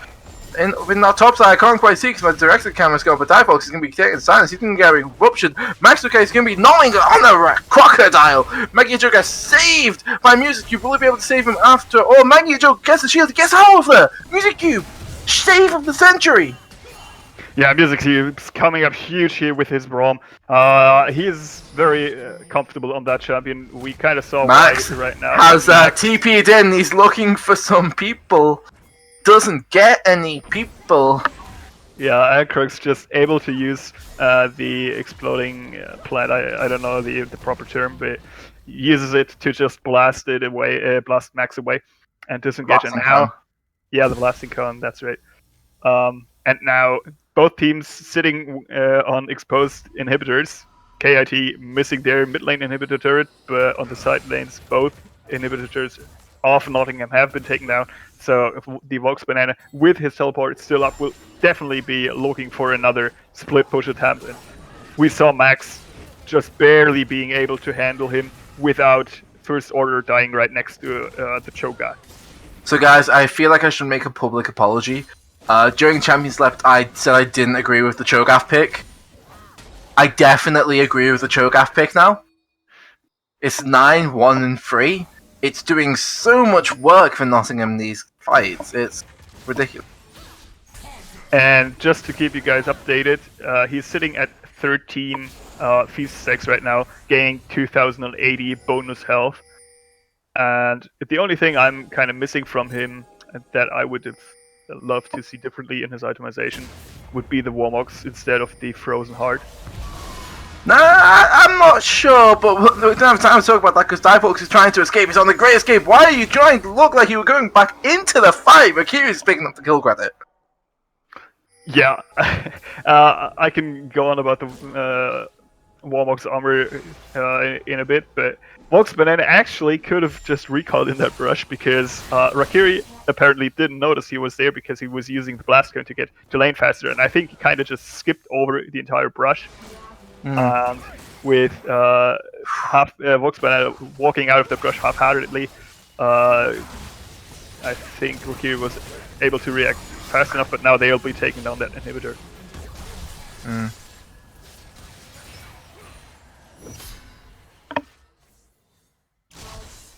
Fourth items coming out for these AD carries. It's an IE for Rikiri, so he's now going to be hurting like a truck. And Yeah. Tristana picks up that Lord Dominik. Yeah, I think both of these carries are pretty even right now. The only difference being Encrux has been able to pick up the Vampiric Scepter, so he has some sort of sustain during the fight. Shadow Soul's gonna get caught. The hook will land. Death sentence. I sentence you to death via Nottingham. Shockwave actually whiffs completely. Shadow Soul gets a shield. The Glacial Prison will land onto Rikiri, I believe that was. Shadow Soul still alive. And the Crux. Oh, nice hook by first. Beautiful hook, but what was he doing in that position with nobody around him? But again, it comes down to what we just talked about a couple of minutes ago. The front line being cut out without the remaining part of KIT being in position to actually protect or react to the threat of Nottingham coming in. And that's in part because the Vox Banana is always sitting on the side lane, but that's also in part because Braum and Sejuani aren't moving as a team that much, and thus are able to be picked or open themselves up to be picked up separately. And also their carries aren't always in a position where they can actually do stuff. And Vox Banana has to Dive watch out. Ah, no! Renekton, he's so low! He's going to be caught out. Death sentence, that was a weird one. Shockwave. How does First Order pick up kill credit for that? I don't know, but I think it's. Magia. He looks like he might be going down. The Pharaoh Scream won't actually hit him, so he does have it all, but he's just going to get caught down. The On the Hunt was pop for that. That's. Yeah, no, they have very fast movement speed. They run at you and they kill you. Yeah, and with that, they will actually probably be able to pressure the base pretty heavily because it's still 30 seconds until the Vox Banana is coming back up, and another, 15 seconds later on until Magir Joe is there, so they'll be just using their Baron buff that they still have. Ooh, Encrux, he has to flash away from that one. Death sentence will not land. Remember, this team takes Barret. Oh, wait, no, Encrux doing a lot of damage. The heal actually saves Lad there. And there's not going to be any more kills, but 2 turrets will be going down. That'll be the Nexus falling at just under 40 minutes. Lad actually survives. First game to Nottingham. Yeah, good game, well played. Both teams are calling it out. I think it was mostly won by Nottingham because they were able to punish the KIT frontline being split and giving them too much time to prolong the game to get their Cho'Gath rolling. I mean, if you look at the post-game stats, he's sitting at 11-1 in kills.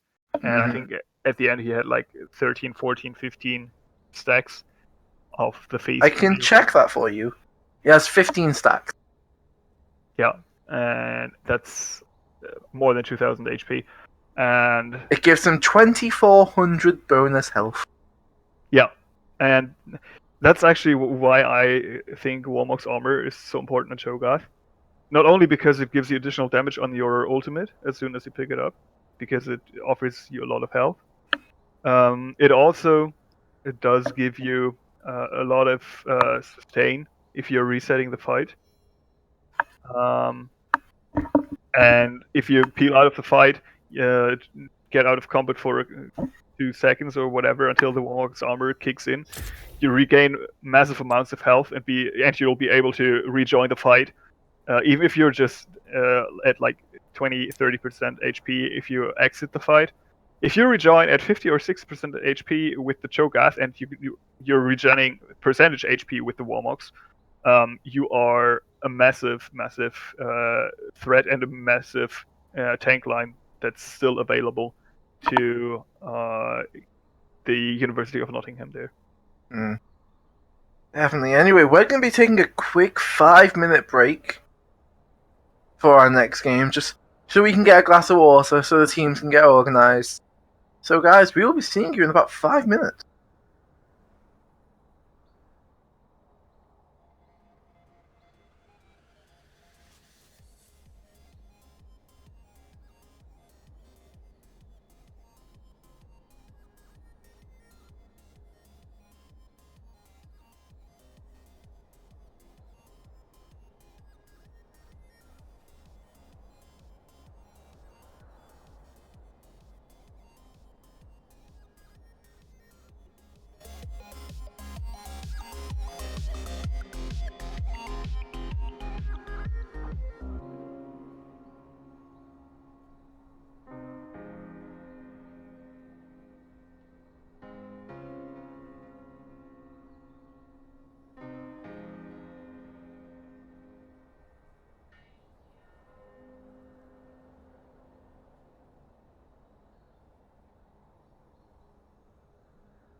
All right, lads.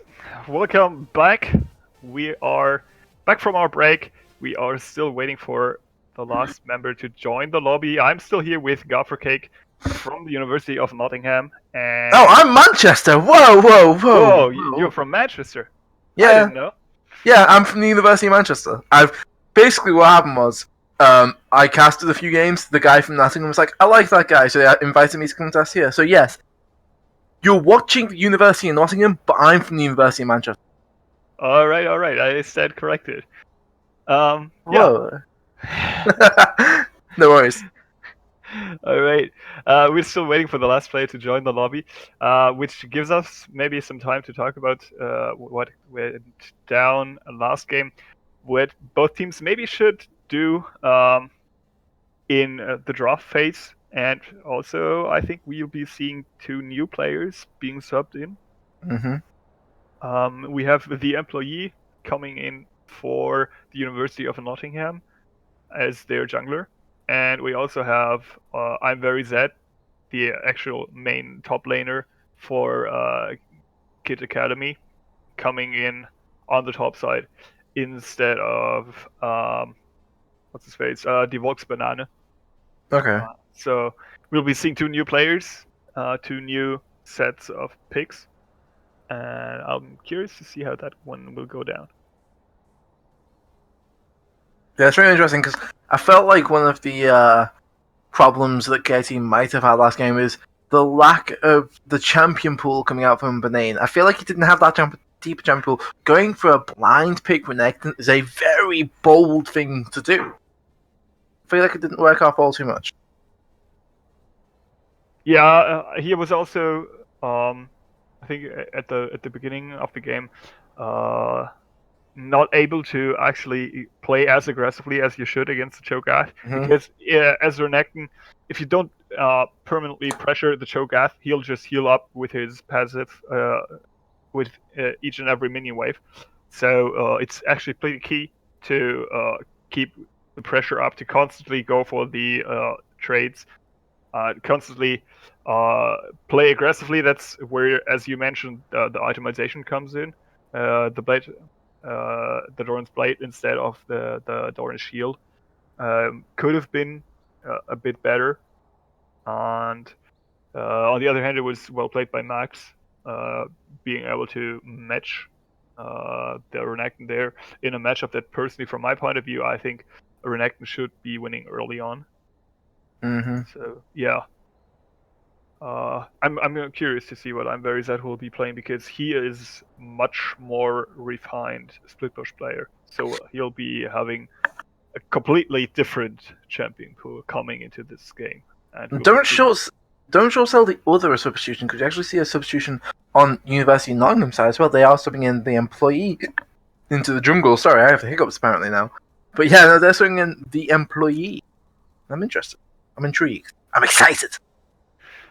Yeah, I'm also excited. I'm curious to see what he's actually going to be playing. I haven't been able to scout him out because I wasn't aware of how his name is actually spelled. So no luck trying to find anything out about him on OPGG and stuff. Fine, But, just blame the fact that you don't like English isn't your first language. It's fine. Nobody will bat an eye. Nah. He's spelled with the 3s instead of like the proper spelling. So Yeah, it's not that easy to. That's what I'm saying. It confused me because like it's a 3, then it's an E. It's a 3, and then it's an E, and you're like, wait, which one's a 3 and which one's an E? Yeah, I mean, I didn't have the input at all that he's spelled with a 3 anywhere. So the employee as a summoner is sitting on rank 1. Or at level 1, not rank 1. So this much OPGG was able to tell me, but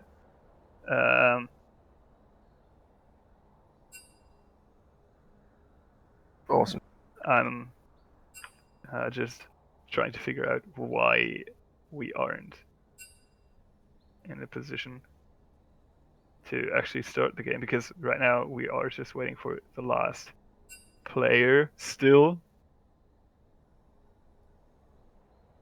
And I'm not sure what he's doing. Apparently he's trying to check his internet connection, so maybe he was having some internet issues. Because I can see he is in practice right now. Okay, well, I'll actually just be back in 2 seconds. It's actually just something I have to deal with, IRL. Okay. Sorry about this. Yeah, no problem. Right now, there's nothing happening anyways, so we'll be having to wait. I'll just communicate with the teams, tell all of them that we'll be experiencing some, or that MusicCube is experiencing some technical difficulties, and let them know that we'll be having to wait for a while.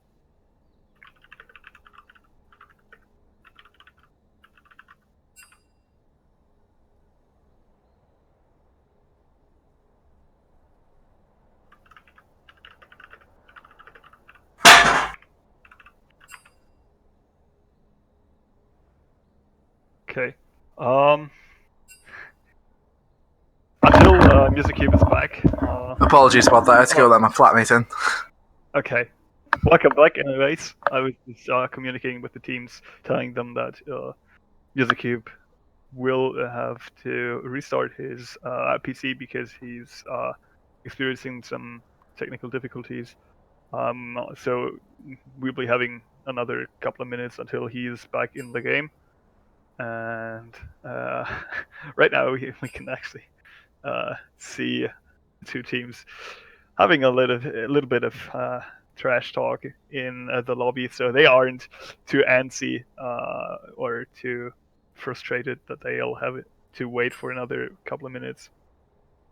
But What's yeah, interesting? We did say this was for fun, but don't forget this is meant to be KIT's big reveal. So I'm interested to see if their players now come out swinging, because they are 1-0 down in this best of 3, and while we are going to be playing this third game regardless, you want those bragging rights. You want to win.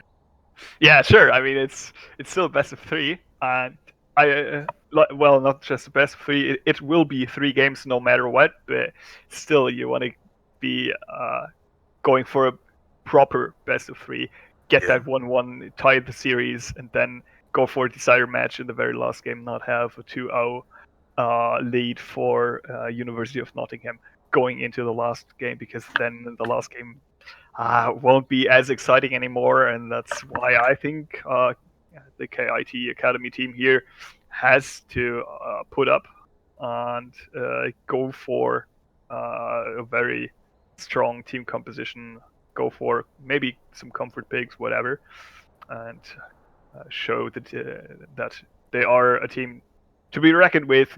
Play their hearts out for their fans, because as you all know, if you're watching, the fans are actually cheering for the team, hoping for them to do well, and I think Academy will want to live up to that expectation. I'm sort of hoping for my own throat's sake that the game now doesn't go for 40 minutes. But it was quite a hype game. There was quite a lot of people saying, damn, that game got me excited. So I'm excited for another hype game.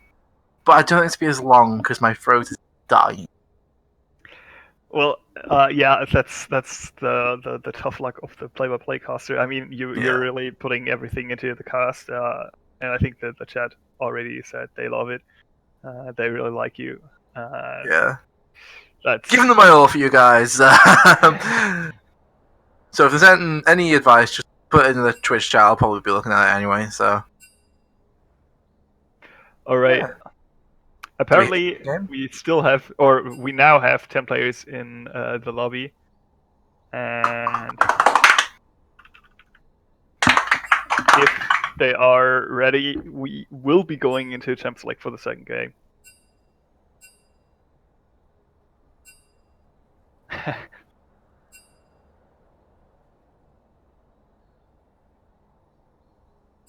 And we are.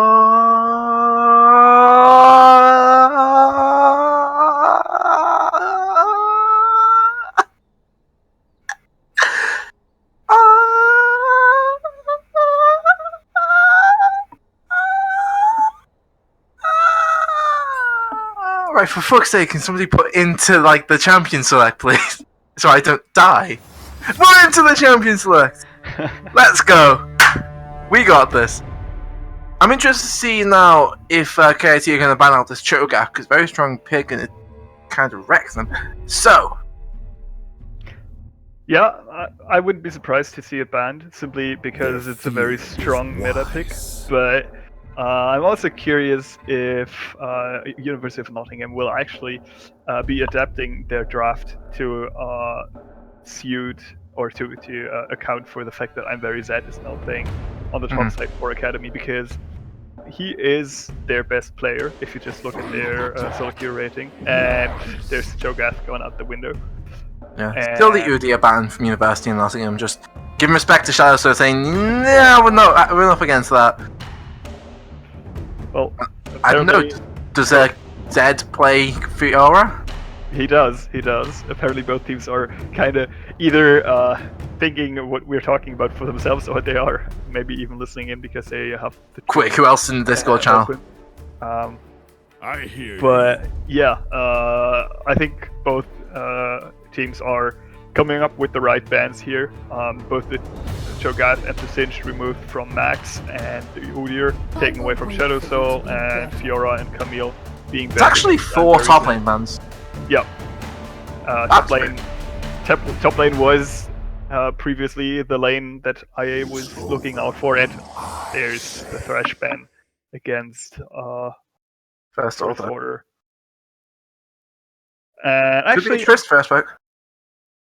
yeah, I'm curious to see what Nottingham will be picking up there, because they could opt to take away the Tristana. I think Ankrug's highly favors that pick, but they could also Galio's up. Yeah, they could also go for like a Galio or Warwick. Warwick. That's interesting. So a very nice pick would be now for KIT. Never mind, I'm not going to go for it. I was going to say, if they locked in something like Galio Kog'Maw. Yeah, that would be pretty strong, but I think it doesn't really match their identity. I think they will be going for potentially Xayah Rakan, because it's the strongest bot lane in terms of laning power that's available right now. On the flip side, University of Nottingham could go for a Galio Kog'Maw. Kog'Maw. Still, yeah. I think Kog'Maw and Galio is a pretty strong combination, but it looks as though they'll be going for the Sivir again. Have a run it down on the Hunt team composition again, with the Warwick looking to stick to his targets. And I actually don't know if the Warwick's gonna be in the top side, because right now Max has locked it in, but I think it It'll be jungle. still could be jungle. It'll be jungle. Okay. Don't worry. Yeah. As Orianna I said, again, fucking shocking. Yeah, I think Orianna and Silver are two picks Nottingham is just feeling very comfortable on. They wanted to go for again. But they don't have the opportunity now to instantly ban away a Syndra, for example. So Maggie or Joe could pick instant counter to this Orianna, which probably would be something like a Syndra, but no, he's going to instead pick the jungle matchup, which is going to be a Rammus, and going to be letting University of Nottingham ban away some mid laners potentially. I kind of have to disagree with that pick, because Same. I don't think there's a necessity to pick up your jungler if you're going for the Rammus at this point of the draft. Instead, you should be looking to go for high priority picks. But maybe they are unaware that this Warwick is potentially going into the jungle, because right now they are targeting jungle bans, which Yeah. Well, What? I think you should have gone for the either go for the Sejuani yourself. It was kind of okay in the last game, and personally, I think it's a much stronger pick than Rammus right now. Or just go for the Syndra. I think they've realized that Warwick was going to be in the jungle because now they've just banned Trundle. Learn from your mistakes. That's for Riven. That's the third ban against I'm Very Zed. So there are now 6 top lane bans in this game. Yep, and we still haven't seen the top lane pick if we think that Warwick's gonna go for the jungle. It's Talia is going to be a mid lane pick. I'm not sure how Talia does into Orianna. We'll see. Also, I think in terms of laning, she'll do pretty fine, and she'll have better roams than the Orianna. So, obviously, Magijo will be more proactive, or will have the potential to be more proactive during the early mid game, and maybe even in the later stages of the mid game. And also, I think Talia is a pretty good counter to Sivir, because as soon as On Hunt is going down, you can just wall it off. Nope. Say, I don't want to Swain fight was right now. banned last game. Guess through. Guess picked. That's probably going to be going top, I assume, for Max. Yep, definitely. And with that, they also pick up the Braum. Yeah. So they still have a strong front line here. They have a lot of sustain in their front line, something to keep in mind. Even if they go for the Morgana. You have Swain and Warwick both being able to regenerate quite a lot of health during a fight. Whoa, that's a Blitzcrank. That's a blitz. Interesting. Yeah, I don't think you want to play Blitzcrank against the Rammus at any point. Because... Or against the Rakan. Yeah, because you might get your own team in a lot of trouble there, but still they go for it. But I'm actually interested to see how soon Ancrux will be picking up his Executioner's Calling, because I think this will be the key item for the entire game. Mm-hmm. If he picks it up early, they will be able to deal with the front line of Nottingham. If he doesn't, they won't. Because what Executioner's Calling does is it gives you so much damage against sustained tanks, such as Warwick and Swain, because it just cuts their healing in half. And that's something that's often overlooked, and that's also something that I personally actually talk a lot about in my casts. I mean, those guys that are that kind of know me from my time discussing for University Esports Germany. So I was casting the University League. I was going on about that item all the time because back then we had more of sustain meta, and right now the sustain meta is back again with Swain and Warwick, and that's why those 800 golds gonna be very important for this game. Talia also going to probably be picking up a Morello very early into the game to apply those grievous wounds of her own. Yeah, but the grievous wounds only apply below a certain health threshold. 40%. Whereas Xayah not only applies it with each and every auto attack, but she will apply it with each of her own feathers. So she won't just apply it to a single target, she will apply it to, well, basically the entire front line at once. So that's why I think maybe even... It kind of depends how the laning phase works out. But if she's pulling ahead, I think she should invest those 800 gold after her first major item, even. Just because it's so devastating for the entire front line of Nottingham. And Nottingham doesn't really have anything to offer if their sustain is cut short by the Xayah. And they won't have anything that can match, for example, the Rammus in terms of staying power in a fight.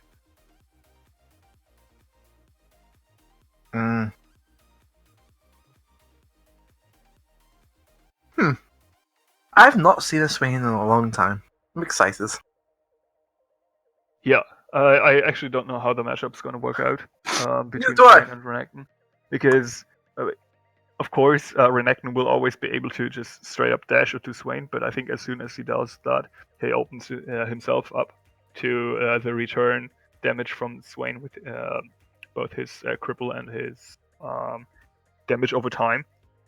And so I actually have no idea how the lane's gonna go, because sure, Swain will have to invest mana in pressuring the Renekton, and the Renekton will have more sustain, but I think Swain simply has more damage than Renekton, so yeah. keep your eyes out for the top lane, because I think that is a very swingy matchup. But you also got to watch out for the bot side, because there is a Blitzcrank, and wherever there is a Blitzcrank, action's gonna follow. You say that, but with this lane, they're against the Lovers Quarrel bot lane, right? If he hooks Rakan, Rakan's just gonna dash instantly to Xayah, and if Xayah gets hooked, then Rakan's just gonna dash straight to Dire and use his Grand Entrance.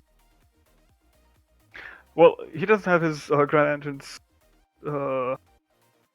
at the very start of the game, I think. No, his Grand Entrance is W, his ultimate is the quickness. Ah, okay, yeah. Okay, I stand corrected. Yeah, but still, I think there's a lot of roaming potential for the Blitzcrank, because Sivir will always be able to push out the wave after she got a few levels in. And then you have to look at where Blitzcrank might be going, if he's going for the mid lane. If, for example, after a back where he went to buy, he just randomly shows up topside. I think there's a lot of potential for creative roams with this Blitzcrank. And Definitely.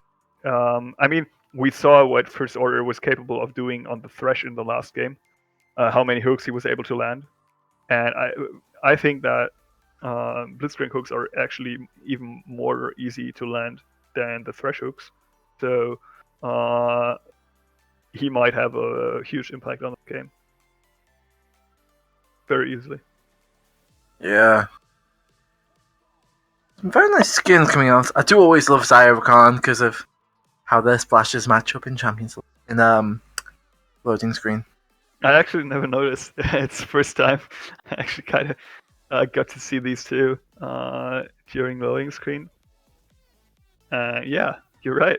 It actually does look amazing. And now we'll be jumping straight into game shortly. You say that. Just gotta wait for Warwick. Warwick ate his computer again.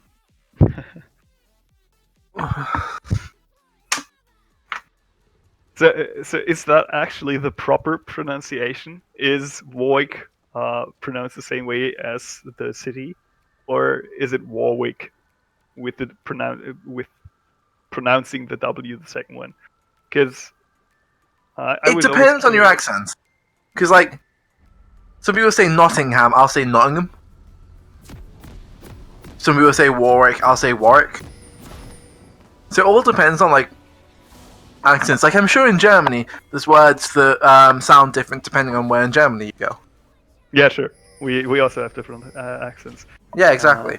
So it's kind of like that. So you can say Warwick. I say Warwick because I'm from Liverpool, and that's the place that just puts minimal effort into ever pronouncing anything. And here's the fabled level 1 Blitzcrank invade. Looks like Magiayo going to be a bit wise to it. Yeah. Shouldn't get caught.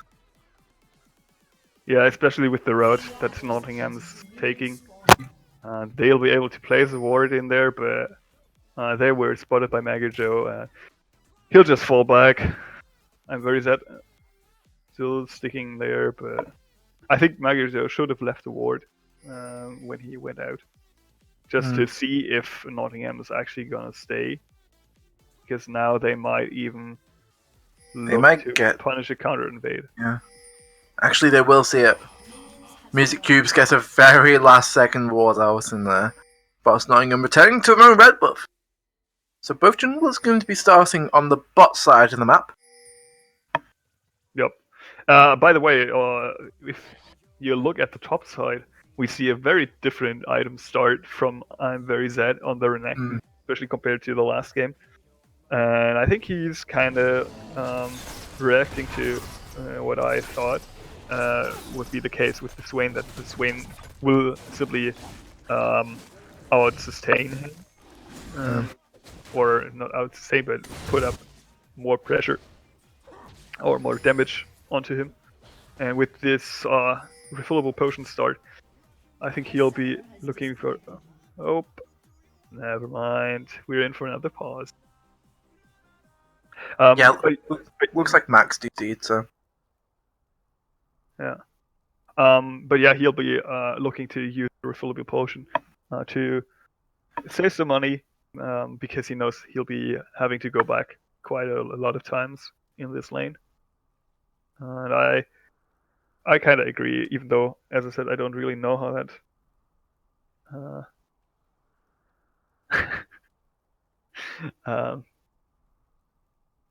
And yeah, still have to wait and see if Max figures out what his connection issues are. I mean, we've seen Music Cube have some problems as well, and that's what always can happen if you're playing in an online environment. Yes. Everyone has their own setup. And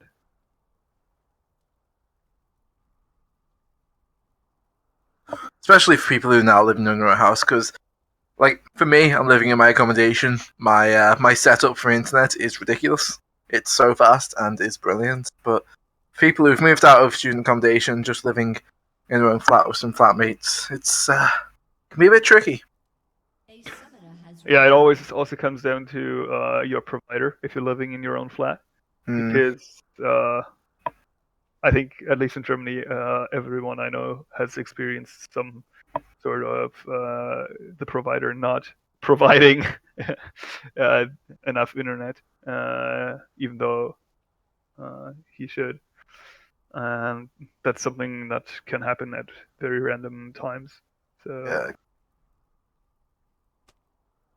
Looks like we're getting back, so we're ready. Max back. Should be getting unpaused anytime now. as soon as anyone figures out how to do it, and there we go. There we are. 3, 2, 1, play. All right. Yeah, no. So I actually gets caught. Level 1 hook there. The Grand Entrance will actually knock up 2. So Music Cube, he's got that shield from his passive, but now he's getting engaged on by 2. There's not going to be any level 2s for a second here. They are going to be hit on the next minion if you're on a KIT fan. Never mind, it's in the 2 minions, because that was still the first wave. They're actually going to be hitting now for Nottingham. And that will mean that Blitzcrank gets a whole lot more dangerous as he does have the knuckle with his E. He's going to be using his knuckle on Zaya instantly. Grand Entrance is now level 1 still for KIT's bot lane. Music Cube has to flash out just to stay alive. That's level 2 power spike of this Blitzcrank. Yeah, and they actually managed to get up out the flash of Rakan. Music Cube didn't have a choice but to opt out of that engagement. And now First Order will definitely be looking to pressure again as soon as Rikiri starts to diminish the creep wave. Yeah, very interesting because he Grand Entranced in when he knew he had level 1, when he was level 1, the enemy was level 2. And very said actually uses his double dash to get away from the Never move here. Actually flashes away just out of respect for the employees Warwick. Yeah, I think it was very important to flash early in this case, because both Warwick and Swain would be able to chain their slows, because as soon as the employee manages to catch up onto him, he has the rep buff to apply the slow, then slow from Swain can follow up, and you have the root coming down, and then you're dead. So flashing out early, I think, was very reasonable there. It's still Max now up by 10 CS is applying a lot of pressure on Uzaya will actually get caught there. Actually, as I said, he's just going to use that Grand Engine straight on Rikiri. He's going to be going very, very low. He's supposed to flash out with actually a flash from Enquix just to follow it. That fellow will actually cause that first blood of the game. DJ Shadow Soul is going to be trying to catch up the employee. The rolling ball is faster than the Warwick, and he's going to be taking about 200 health. He's going to go down to the Rocks. Rocks and Feathers. The new band coming to a store near you, but here's the Swain Birds. He's going to be using that Never move. It's flashed away if you're Magirjo. Magirjo. Close enough. Yeah, and with that, I think that was more of an opening, more of a start that the KIT team was looking for. Despite all the early aggression we saw coming out from First Order, they actually lose their first kill on the bot side. Nicely played by Music Cube, always respecting the potential with the hook and ignoring the Blitzcrank afterwards because he knows that the follow-up, the true follow-up is coming from Rakiri, and he's been always spot on, jumping straight onto Rakiri with the Grand Entrance. Yeah. And thus was able to secure the kill here with Ankrux using the snare in the first fight. And now you really can't hook anyone if you're that Blitzcrank down the spot lane, because that is a BF sword to a cull. Yeah. Rakiri also picked up the boots, which, I don't know, kind of help if you want to dodge away from the Grand Entrance, but it doesn't really help you win any of the trades, and it kind of renders this Blitzcrank a bit useless. Yeah. So this Blitz failing here, and then once level 6 is hit by Music Cube, you really don't want to risk hooking in the Rakan, who can just instantly use the quickness and get a very nice charm onto 2 people, and then use the Grand Entrance. Yeah, but we can see right now that Rakiri is actually still able to shove in the wave, and that's, I think, where we have to watch out if First Order is actually... Max has to be very careful. He's going to actually get stunned by the Renekton, and then he's going to get taunted up by the Rammus. He's going to be taken very low. He's going to use the never move. He's actually going to root up I'm very Zed. He goes down to about 200 HP, but there's the Swain. Bad form. He's using his growth. He is going to be healing up. I'm very Zed going to be using that dominance. He's going to be taking up, and he's going to actually kill Max, and he gets taunted. The employee gets taunted by DJ Shadowsoul, and that's going to be a 2-for-0 up in the top lane. But you have to be very careful, because now Chicken Chow Kane's here. I'm very sad, he's only about 300 to 400 HP. He's going to dodge out the command attack, but the auto attacks also do a bunch of damage. But Chicken Chow Kane, he's going very low. The Renekton! He has damage! And I think you kind of saw what the KIT squad was actually looking for when they switched. They switched out their top laner, because I'm very sad it's showing kind of very different performance compared to the Vox Banana during the last game, because he's playing super aggressively. He knows exactly what kind of trades he has to go for. He goes for all the auto tech resets, animation cancels, whatever, and thus he was actually able to not only kill the Orianna in that 1v1, but also pick up one of the 2 other kills, and Renekton with some additional CC in form of Rammus is actually able to put a lot of damage here in that early game.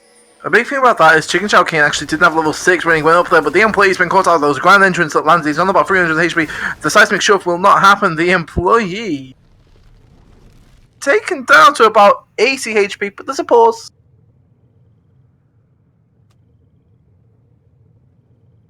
Oh, there's like a pause for about 3 people, apparently, on the side of, that would be Nottingham. 3 people on the side of Nottingham have DC'd. Well, I don't know if they're living in a flat where they just lost internet connection at roughly the same time, or if it's just coincidence, but yeah. Right now we can use the time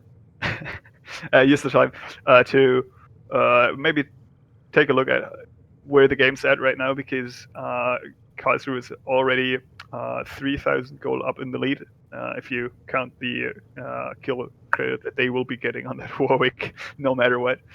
Yeah. And they actually have a lot of CS lead in the mid lane and the bot lane already. So each of their 2 carries are looking pretty strong. You have a lot of kills on the Renekton, and that's giving Rammus enough time to not only go for kill participations on the top side, but also just get rolling, quite literally, and go for some early items. Oh, okay. Karlsruhe. Actually, yeah, they're just going to say, hey, look, we understand that internet's a bitch, so... Yeah. great sportsmanship here. I mean, this is just a show match. There's nothing on the line except for maybe pride and honor. So yeah, great sportsmanship coming up from Karlsruhe here. Yeah, brilliant sportsmanship, showing again that this best of 3 is, of course, for fun and getting to get some exercising, get some practicing. Exercise, yeah, sure, League of Legends exercise. Yeah, and yeah, with that in mind, the map kind of resets, and both junglers return to their usual business. Music Cube hips level 6, that means he has the quickness. Yep, that's something to watch out for. We see the blue buff being donated here, most likely for Chicken Chocane. And with that, he might be able to. Well, never mind. Magirjo also just gets his blue buff handed over, unless Shadow Soul doesn't screw it over. So both mid laners now with the blue buff they should be able to neutralize each other again, but it looks like Karlsruhe isn't even looking for the mid lane. Yeah. Magirjo, that's going to be a quickness and a grand entrance. First order is going very low. He's going to have to force over the Talia wall. Seismic shove gets a bit of damage down. He's on about 300 HP. The heal and the passive shield of Blitzcrank is going to be coming in, but he's going to be living. Yeah, but that's 2 summoners invested there for the University of Nottingham, and now Karlsruhe have to kind of get something for their efforts because they've already rotated. Warwick is here.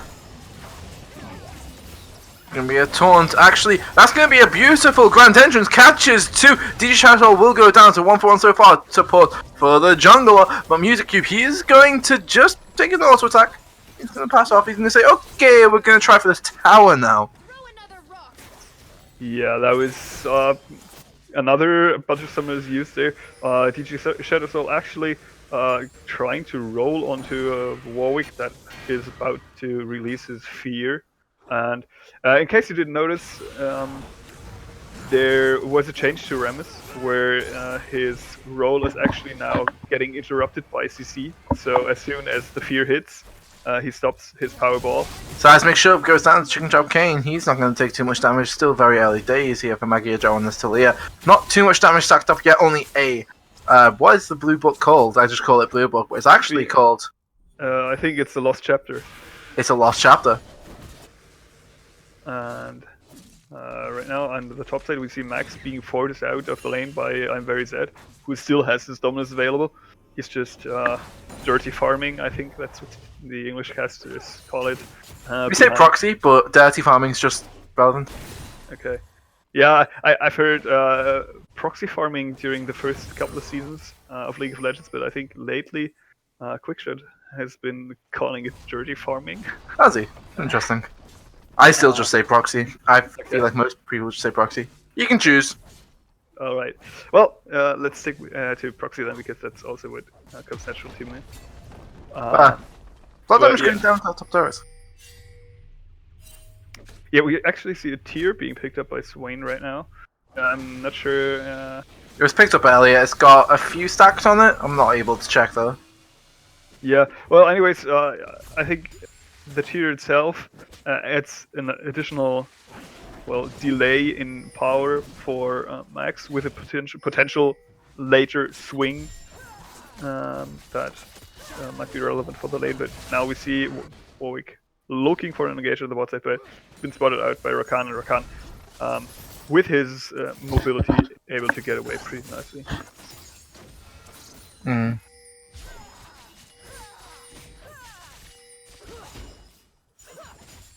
Still in the lull. It's about 3,000 gold lead over here for KID.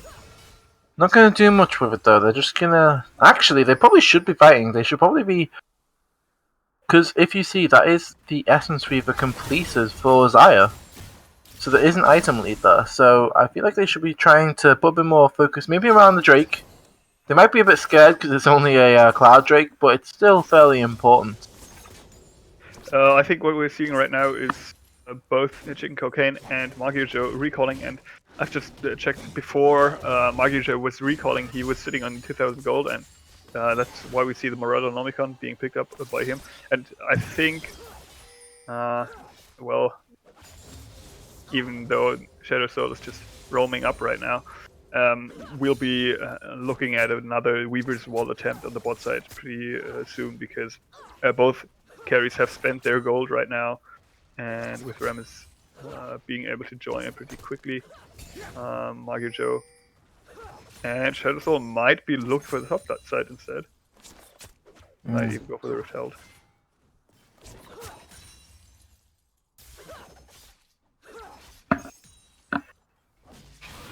Yeah, actually, Zed will be going in on Max. Max goes down to about 30 HP, but there's a Talia wall. Shadow Soul, he's going in, he's got that taunt on. Max using that bird form to just try and heal up. It won't be enough as he goes down. I'm very Zed going to be tanking turret. He goes down to about 1000 health. He uses the flash to just get that final hit in. Encroaks on the backside, he's going to be rooting up Rakiri.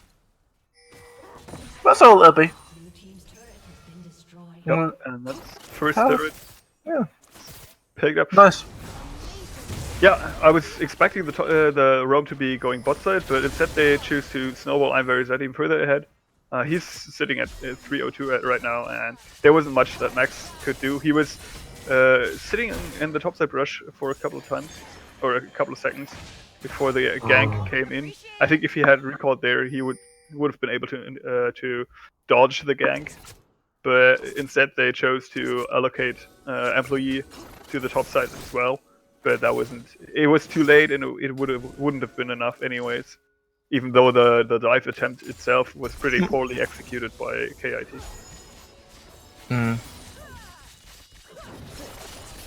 Nevertheless, it's an 8-1 lead in kills. It's going to be the ultimate there from the Blitzcrank just to clear the wave. Jing Chao King going to go on to about 40 HP because he's taking a lot of damage. This Magia Joe's finished that Morel Namicon. Max goes into bird form. Actually, I would have liked I'm very Zed to pick up an Executioner's Calling himself, because he's obviously also able to apply it. And if he goes for that Executioner's Calling, I think he'll be able to single-handedly deal with Max all on his lonesome. Because he's got the Black Cleaver finish, he's got the Tiamat that he's been having. Magia Joe. Max just does a lot of damage and heals a lot of stuff, and oh god, I love Swain. I imagine he'll be backing soon though, because he can probably finish that Rod of Ages very soon. And Mixercube, he's going to get ulted by this Warwick. Encrook's going to be going very, very low, but Rakiri is going even lower. Encrook's, he's going to be flashing and using his heals just to stay alive, but the burn might kill him. No, it won't. He survives on single digits HP. It's a 2-0. Rakiri, the employee, they're both going to fall and die. That was such a clutch play by Encrook's, able to get his ultimate out just in time. Thus able to survive, and with the Feathered Storm he also took down Rakiri and the employee, and that means not only they get the 2 kills, they get also the bot side turret, and finally someone actually bothered to take down the Cloud Drake. And I think there's nothing that First Order can do unless Shadow Soul watches out the sniper. Nope, not going to happen. It's a very, very nice amount of stuff here that they've just picked up. Now 7,000 gold ahead, and that's a lot for this point in the game. Yeah, we see actually the Revenant Cider being finished by I'm very Zed, so he's sitting on 2 items, but still, I think the Executioner's Calling is even more important right now, because during the fights we see the employee going for a very squishy build, so if his sustain is denied, he's also much less relevant than he might be right now with his ultimate, able to sustain him up for quite a bit. First Order, will he find Music Cube? Music Cube might just use his grand intentions to get away. He does. Shadow Soul is rolling in. They see him rolling. They escaping. Yeah, after that great exit from Music Cube, there was nothing to be gained here, and both teams kind of fall back, but still KIT obviously have the potential to pressure the mid side, to be due to how far ahead they are right now. Yeah. But Max has hit that 2 item I want to say threshold, really. Where he's got the tier, he's got the rod, he's starting to stack it up, he's starting to get more powerful. He's the weakest he will ever be now. And he's only ever going to get stronger. Yep. And right now we see KIT kind of falling back to split push kind of style. We just saw Encrux shove through the bot lane, where now Rakiri is forced to match, and I'm very sad forced Max to join him. Yeah, Max cannot deal with I'm Very Zed right now. He has too much damage. The Black Cleaver, the Ravenous Hydra, and wait, I can read your mind. If he had an Executioner's Calling, he could have killed him. Yep. Literally my thoughts exactly this. I don't know. I mean, I'm a simple man. If I see Executioner's Calling, I'm happy. You just hooked in a Rammus, but that doesn't mean too much. The actual ultimate from the employee will miss, meaning that there's no more fair of that world. Oh, Warwick just took a bunch of damage. He's going to be taken down. Those feathers are sharp. Yeah, I think he didn't really respect the damage that the feathers are dealing right now. I'm just checking out the numbers. I think, yeah, it's about like 150 damage per feather. And if he gets hit, he's a dead wolf right now at this point of the game. He barely finished his Cinder Hulk upgrade right now. So, having a rough game. A very rough game for the University of Nottingham this time. Yeah, but personally, I'm quite unhappy with how the game's going for them. I'm Very Zed. He's going to try and escape. Has to flash over the wall. He's going to dash over the over a little bit of ground. The Warwick will now stick to him. He's going to use the dominance. He's going to try and escape, or will he just try and kill the employee? He will be able to kill the employee. That's one on the escape. Yeah. This play even goes to even more strengthen my point that I was about to make early on. If you go for that Warwick login as first pick, you need to make something out of it. And right now, they aren't only not making anything out of it, but That's all just gonna hook in Encrux, but he's just gonna fall. The Shockwave will actually catch free, but it won't matter because that's the grand entrance plus the quickness. Chicken Chow Kane is going to be the next fall. 2 for Magia Joe. That's gonna be Baron. Yep. And that will also be a 10,000 gold lead. Yeah, Music Cube spot on there, quick enough to react to that Shockwave, which by itself would have been great if there would have been any sort of follow-up, but Nottingham looking too disjointed right now. Can't really contest the Baron, even though they are going for it because, well, KIT at this point in the game don't really have a lot of damage to take it down, but I'm very sad on that split pushing Renekton now. Has a lot of threat for that bot side. And yeah, to get to my point with the Warwick, I mean, you go for it first pick, which means you think it has a very high priority for you. And now the Warwick is having the only kill. Yeah, that's the upside, but he's also sitting on 6 deaths. And I don't know, I would have expected differently if you go for such a off-meta first pick.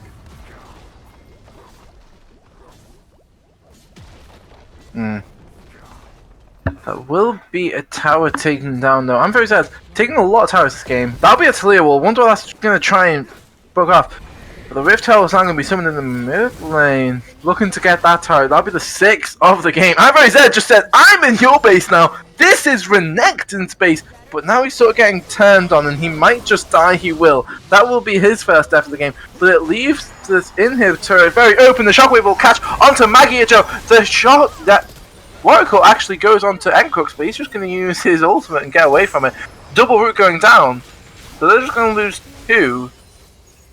Bit of an overextension there. They didn't have the Renekton, but not too bad. Not too bad. Well, not Oracle. I agree with the theory of Renekton going behind the inner turret to enable the Rift Hell to actually pick up. the inner turret. Whoop, Max looking for an engage there. Never move will not land. Encrux does not have his ultimate, but he does have nothing. But he's just going to have the damage to kill. First Order might be the next fall. He's on about 400 HP. There's a quickness. He's gone on to Chicken Chow Kane. He tried to dash away, but he got pulled right back in. He dashed right back away, but the Swain picks up the Xayah while the Sivir completes the death of the Lover's bot lane. Renekton is here. He's putting out so much damage across his team. This Ravenous Hydra doing a lot of damage. Max might die to the turret. He's going to live on about 200 HP, it feels like. First Order is going to fall. Max lives on there on about 400 HP with no mana. But Taliyah is coming. Taliyah! He says, rock in your face. Taliyah rocks the world there with Max. And they're going to make over the card trick. Yeah, it looked pretty nice at the start for they were able to pressure KIT, pick up some kills there, but then the turnaround happened, and now they are on the run back to their own base, and KIT now even further in the lead.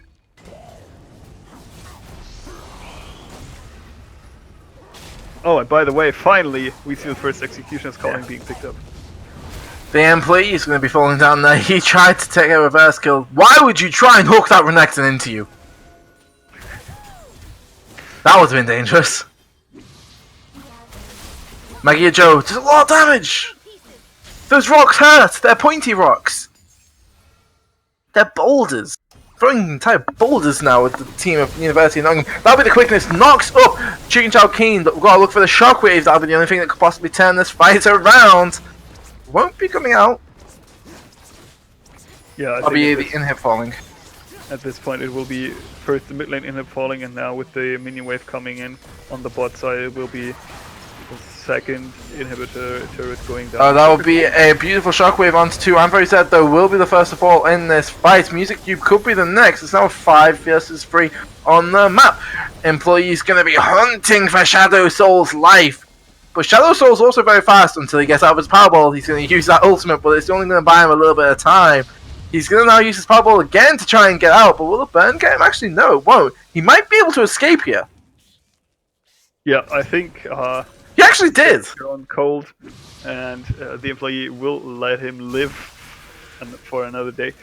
So yeah, Shadow Soul manages to get out, but I'm very sad, and Music Cube definitely went in too far. I'm very sad. Was pinned against the wall of the turret by that beautiful shockwave by Chicken Cocaine, who is clawing his way back into the game right now. And I think KIT now has to be careful that they aren't throwing away their lead too much, because... But, there is the Executioner's Calling. Yeah, I know. They just picked it up prior to the previous engagement, so yeah, and Crux is equipped to deal with the employee and Max now. We also have a Bramble Vest on Rammus, which is enough to deal with the Warwick if you're Rammus. I'm curious to see how the remaining build of Rammus is going to be, because obviously he's gone for the Righteous Glory after the Cinder Hug, but I'm curious to see if after the Thornmail he goes for something like the Warmogs to use his Powerball to disengage and then come back into the fight later on after he'd regen up, or if he decides to go for, say, what's it called? The Gargoyle's Stoneblade to increase his staying power at the beginning of the fight, because he's not going to be dealing too much damage, but instead he'll be more of a CC bot. All very viable options. Can you get to that Warden's Mail? Could be interrogating a... Don't know. That's going to be a Thornmail. Warden's Mail and Bramble Vest will both be going into the Thornmail, which is a pretty standard item for Rammus to pick up, because... I didn't realise it built out of Warden's Mail anymore, I'll be completely honest. Well, since the introduction of Bramble Vest, they changed Thornmail to also give that grievous wounds upon hit. Fair enough. I'm very sad it's just going to try and put some pressure down to the spot lane. We'll get Never Move, so he's now rooted. He's taking turrets aggro as well. He's getting slowed. Max might have the damage here. He's caught on the hunt. He's going very, very high. He's going very, very fast. But will Amberized be able to pick up Akiri? He won't be able to. That's a 1-0 on the bottom side of the map. But everyone else is around Baron. Will they start it? They've got about 20 seconds. No, they don't. Because Max is going to be teleporting in 6. But that is a pop! Yeah. First Order gets deleted from the game. That was... But if you look, Encrux is getting auto-attacked by the employee. He's now actually going to use his ultimate. He suppresses the Rammus, but he will not be living much longer. He flashes actually out of a lot of it. Rackery is going to be falling. That is 1 for Encrux. Actually, Swain picks up the Rammus on the backside of the fight. Have to be looking up because in 13 seconds that Renekton is going to be TPing into this fight if it's still going on. Max has got no mana and they see him, so they're just going to start this Baron. Actually, the Bramble West killed the employee during the last fight. Because it denied all his sustain during his ultimate. Oh! Whoop-a! Brilliant play there by I'm very sad. Uses teleport and flash, knowing exactly where Max was because he saw him go into that brush from the tower vision, and says, "Right, you're dying." Yep.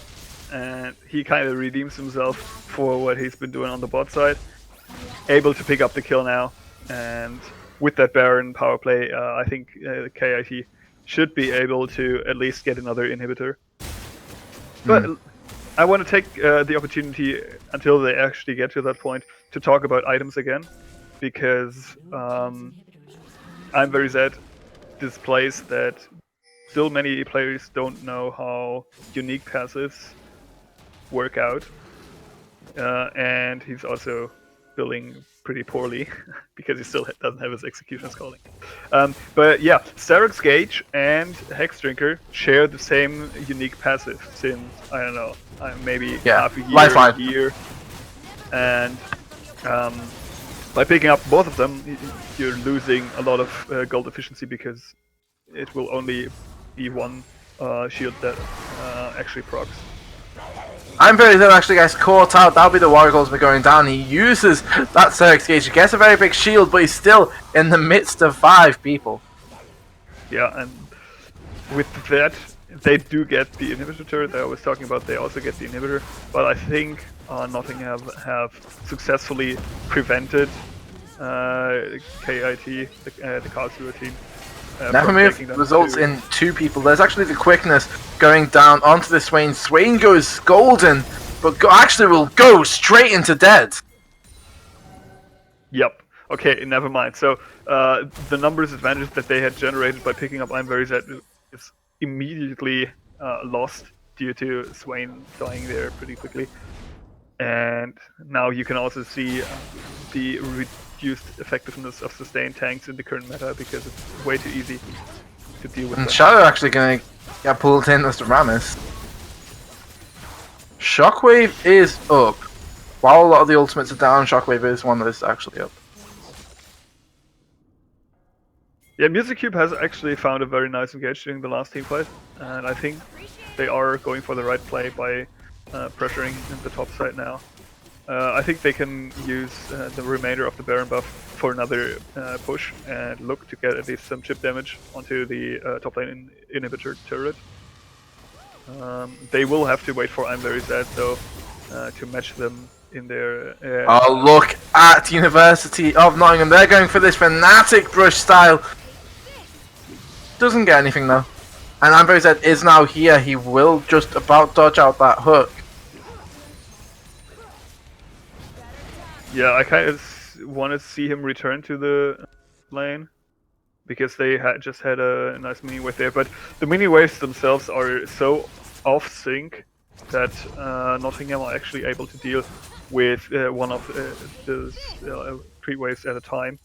And KIT isn't really able to apply any pressure because Sivir's wave clear is simply too strong, especially combined with the Orianna. And that's why a lot of time is lost until finally now the side. Minion Wave is crashing. Shazol is going in, he's popped out Righteous Glory, that'll be a two-man grand entrance. Chingcho Kane uses the sombrero and gives his ultimate onto nobody. First order's going to be very low, he has to back away from the fight. Warwick will be the first casualty. The Talia will be using that wall to finish off that Blitzcrank. He'll get rooted up by that Never move, but he will not have any more follow-up. It's 2-0 so far in the fight, and you can't help but think that this might be the point where KIT have said no, but the Never move is going to get onto that Maggie Joe, but he wants to be able to pick up the kill. He goes down to about 200 HP, but survive. And this might be, if I finish my point, if they don't try and fight again. Thank you. This might be where KT try and end the game. There's 3 dead. Actually going to be another fight where Rookery is going to have to use a spell shield and on the hunt just to survive. He's got no summoners at the moment. So 1 quickness up in about 20 seconds it looks like, if not less. Shadow actually goes down straight to a command attack and a distance, but that'll actually be Sivir going down. He falls very quickly, but Rookery, will it be the Nexus? It's about 100 HP. It will fall. I'm very sad manages to pick that one up, and we have game 3 coming your way very soon. 34 minutes. KIT picks up game 2. Yeah, very, very decisive game by KIT. Especially the last fight. I was just about to say, well, Sivir is just going to wave clear the bot side and there's nothing that KIT can do.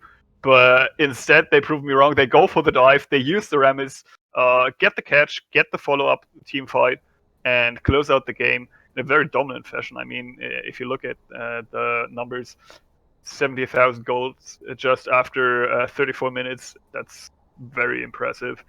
And that's mostly due to the fact that Magio and I'm Very Zed have pulled up a very strong performance during this game, even though I'm Very Zed was caught more often than I think he should have. Yeah, he got a bit over-aggressive late in the game. So, resulted in his death a number of times, unfortunately. But it did work out for the best, going 9-4-4 on that Renekton. Did very well. Look at all the blinking health bars there on KIT, where they've just managed to pick up the game. Whew. 10 towers to 1 as well. Very, very dominant game there. Complete opposite of their first game, which was very much a slugfest, where no one team could get anything, really. Yeah, so I would say we have ourselves a series, ladies and gentlemen. It's 1-1 for both teams. And I think we'll be heading into a short break for another 5 minutes, and when we come back, we'll be looking at the third and last game between KIT Academy and the Nottingham Bears on this stream.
Alright, ladies and gentlemen, welcome back for the third game between the two teams of KIT and UON.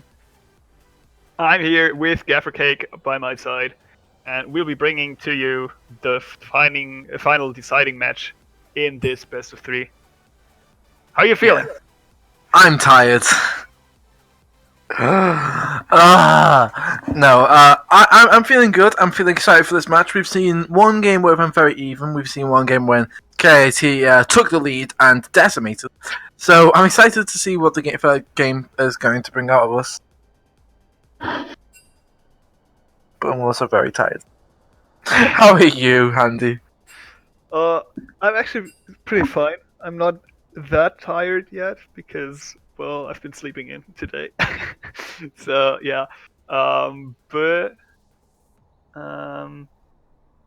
yeah, we are waiting in the lobby. All players are there, but not all of them are ready yet. So just hang in for a few minutes with us, or for a few seconds, depends on how long it's gonna take them.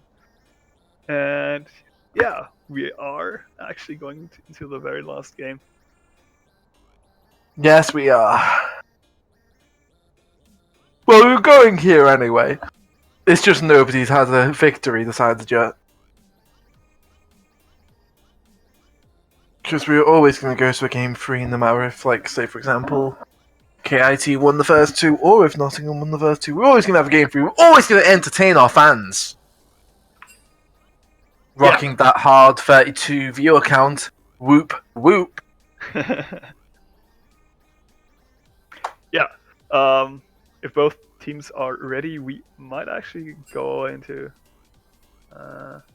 the last game, and here we are. Both teams heading into a champ select now, and I'm actually curious what these two teams have finally decided to ban away, because there's been some banter going on in the chat prior to this game. Yeah. I'm not sure. They might be, there were talks of no bans at all, letting everyone play what they want. There were talks of spelling out some stuff. There's the Singed man.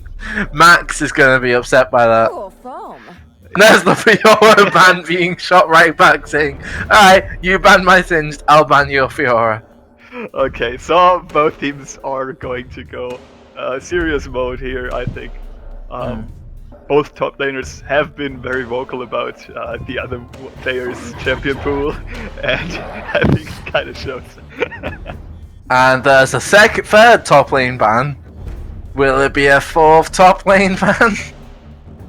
After what I've read from these two players during Pig's ban, during the lobby right now, Fourth top lane ban! I'm pretty positive that we'll be seeing at least 5 top lane bans during the first 6. Because I think KIT will consider banning the Thresh again against First Order. I'm excited. They're letting the clock run down, but oh! Seriously? Banning away the Rakan instead. Pretty lame from my point of view, because I really liked MusicQ's performance. I think it was part of how they managed to pull up the win, as well as Talia, obviously, that we see banned away now. But that leaves one last ban from last game open, and that's the Riven. Instead, we see the Thresh first pick, which might explain the Rakan ban. Thresh will be first picked here. We saw First Order on it earlier, and he played very well, but obviously MusicQ wants his hand on that champion for himself. He says, no! This is my champion! Yeah, and now that's where banning the Rakan makes a lot of sense to me, because we saw during the last game, after the first pick of Warwick, immediate response was to pick up the Xayah Rakan bot lane, and they want to take that away from the UON squad, who decide to go with the Tristana instead. I think Tristana... Well, there's no Xayah Rakan because Rakan's banned, so... Yeah, that's why I'm saying the Rakan ban makes a lot of sense to me. And the Tristana is a pretty safe laner against... Ooh! Yes. Oh. Nothing too fancy here. Going for the more conservative Rek'Sai instead of the Veigar that I personally would also have liked to see there. Instead, Rek'Sai, bit of an aggressive but still meta jungler. I think it's a better pickup than the Warwick. With But Sejuani's open. Oh, I like what KIT is doing right now. They are actually picking up the lineup that UN had very much success with during the first game. Yeah, this is their exact comp so far. What are the last two? Gragas. Gragas and Cho'Gath. Yeah, Cho'Gath's banned, so it won't be the Cho'Gath's exact banned. same comp. Yeah, and I mean, I'm very sad is also really the Cho'Gath or tank top lane role player. Instead, he'll be looking for another split pusher, I guess. But Can we talk about how the fact of we've seen 3 games now, and there's not been a single Ardent sensor support? yeah, as I said, the item has been gutted for this patch. I would have been very surprised to still see someone try to play it because Dragon's still a very strong champion. There's the Udyr ban. I knew something was missing. yeah, you're right. The Udyr ban had been missing. Wait, And the Udyr would have been pretty strong with the Sivir and the Orianna too. but wait, there are no top laners picked. So we might see some more top lane bans. I'm not sure if there are any. Yeah, there are some top lane bans remaining that banned away. What top laners are left? We're gonna see another Renekton. We might see a Renekton. We still have Riven available, and I'm very sad is a Riven player. Max has been speaking up about how he doesn't like the champion. Who dares defy my will? Okay, Jarvan. let's ban away the Jarvan instead. It's interesting. I feel like the jungler that KIT most want is Sejuani. So I feel like this should have been the Sejuani and not the Jarvan, but that is my personal opinion. I don't know how EJ Shadows Shoals. There's another top lane man. Shadow Souls pulled that much. Well, I think if you leave the Jarvan open, you yourself up for a Jarvan Galio combination, which is still very possible with top lane and jungle being open. I mean, sure, I'm very sad the Galio player, but just the sheer potential of a combination of Jarvan lockdown into Galio follow up into Shockwave into whatever is very threatening. And with the Maokai locked in, I think I'm very sad has found a pick to answer and match the tree in the top side. Surprisingly enough, there are still 2 top laners left in the game. Maokai and Irelia are locked in for the respective teams. Sejuani, as I said, very strong pick. Gonna be picked up. And now I'm interested to see what Chicken Chocane ends up playing, because from what I've seen of him, he's only been playing the Orianna. And interesting to see if he's got... What? I think there might have been an issue. Was the issue that Chicken Chow Kane can only play Orianna and his brain froze? Okay. Last pick is Azia, apparently. Okay. Being told the last pick's Azia, but like I don't think their support had Azia, so yeah, exactly. They're just gonna reopen the lobby and say, "Hey, look, that was an Azia." So we get to sit through Champion Select again. Yeah, but it will be a lot less exciting this time, because we know how the teams are actually gonna end up picking their champs. It's a pity. I would have liked to see. Okay. I would have liked to see a Veigar. Yeah.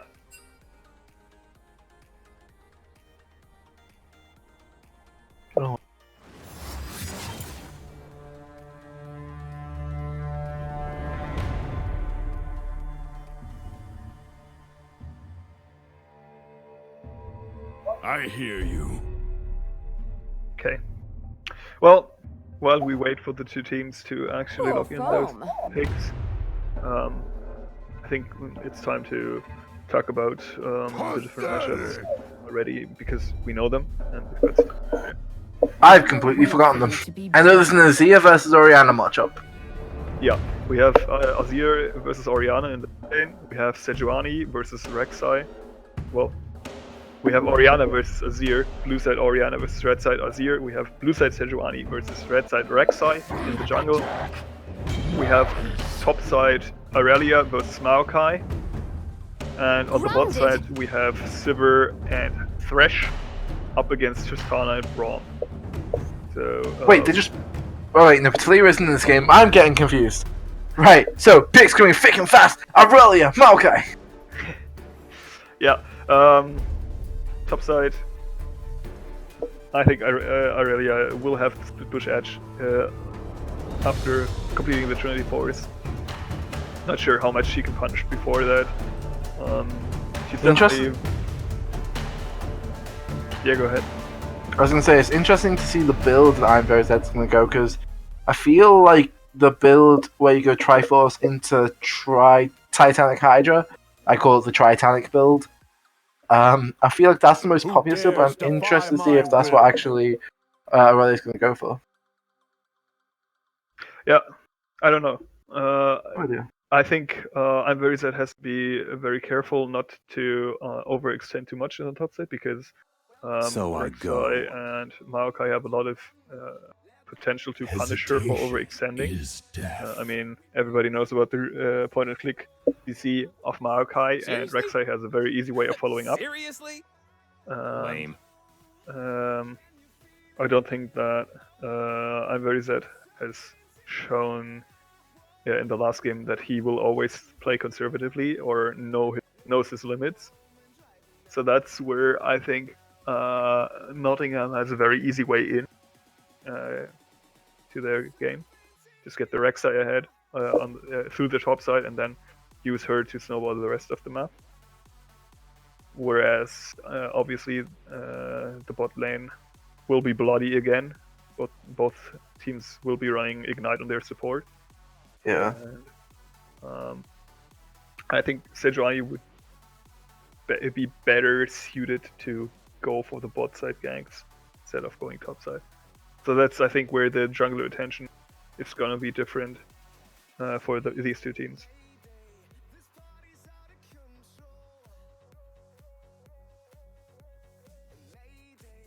And now we have an entire 3 minutes to talk more about what we just talked about. Well, I can keep talking all night if you want me to. For example, we can talk about the Orianna and Azir matchup because for me it's a very interesting matchup since both kind of control a non-targetable damage source Entity. with the ball for Orianna and the soldiers for Azir, and that usually makes for a very boring laning phase because, well, you have the ball lying here and you've got the soldiers going on there and nobody's really stepping up to expose himself to get chipped by the opponent.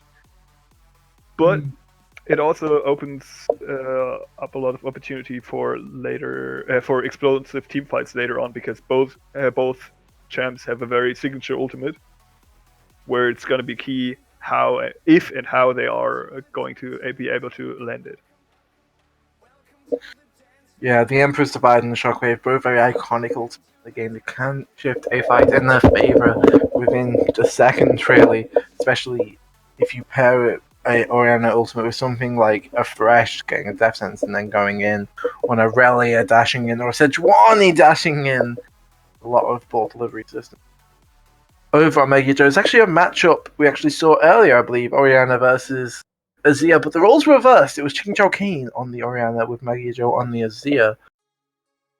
Yeah, I think we've seen a lot of these matchups already. I think during the first game, Tristana Braum was the lane that Kid Academy was going for against the very same bot lane that they are running now. So I think it was during the first game where basically the bottom half of the map was just reversed in terms of picks. And now it's going to be interesting to see how these two teams can perform with each other's picks, so to speak. Yeah.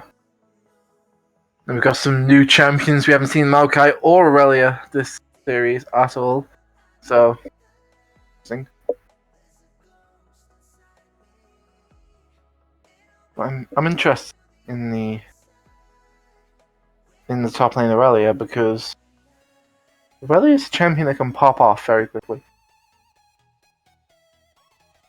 Yeah, I think it's very interesting to see the two top laners and their respective playstyles match up against each other, because in the first game, Max was popping off on Cho'Gath. I think at the end of the game he was like 11-1 with 15 stacks or something.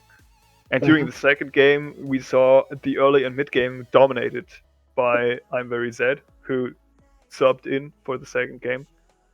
So the third game will be kind of the decider whether Max is just a very strong tank role player on the top side and able to kind of enable his team to stay in those fights, or if I'm Very Zed manages to pull through with his split push solo carry mentality and playstyle.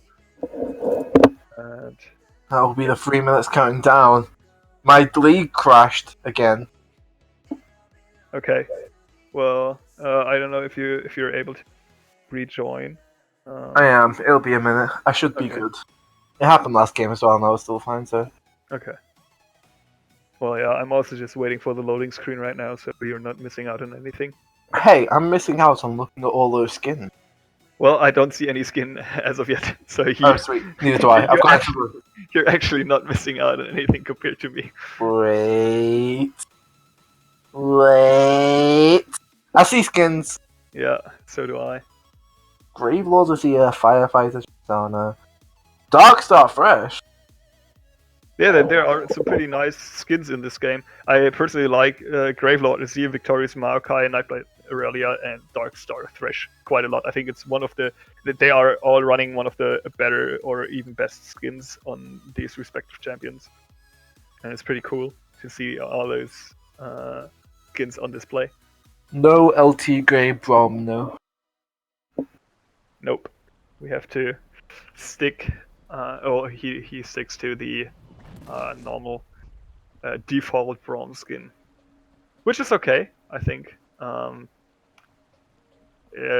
Its theme kind of matches the one of Sejuani. I think all these Freljord reworks and visual upgrades and whatever have led to a very nice shared identity that you can easily see, and that I like a lot. I think Riot has done a pretty good job at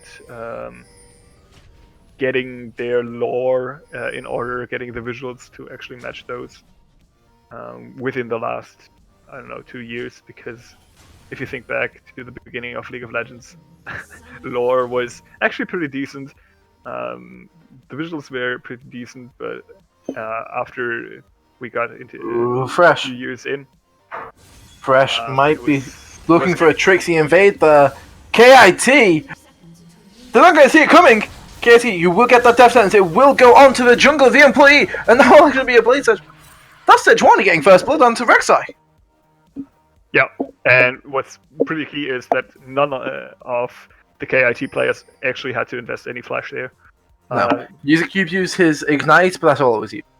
Yeah, and the employee was too slow to react. You saw First Order had the reaction timing to just flash out, and I think the employee should have flashed as well. But didn't get it out in time, had to flash later, and they're both Shadow Soul with the Arctic Assault and Aurelia with her, I think Blade Surge, were both able to just follow up and finalize the kill.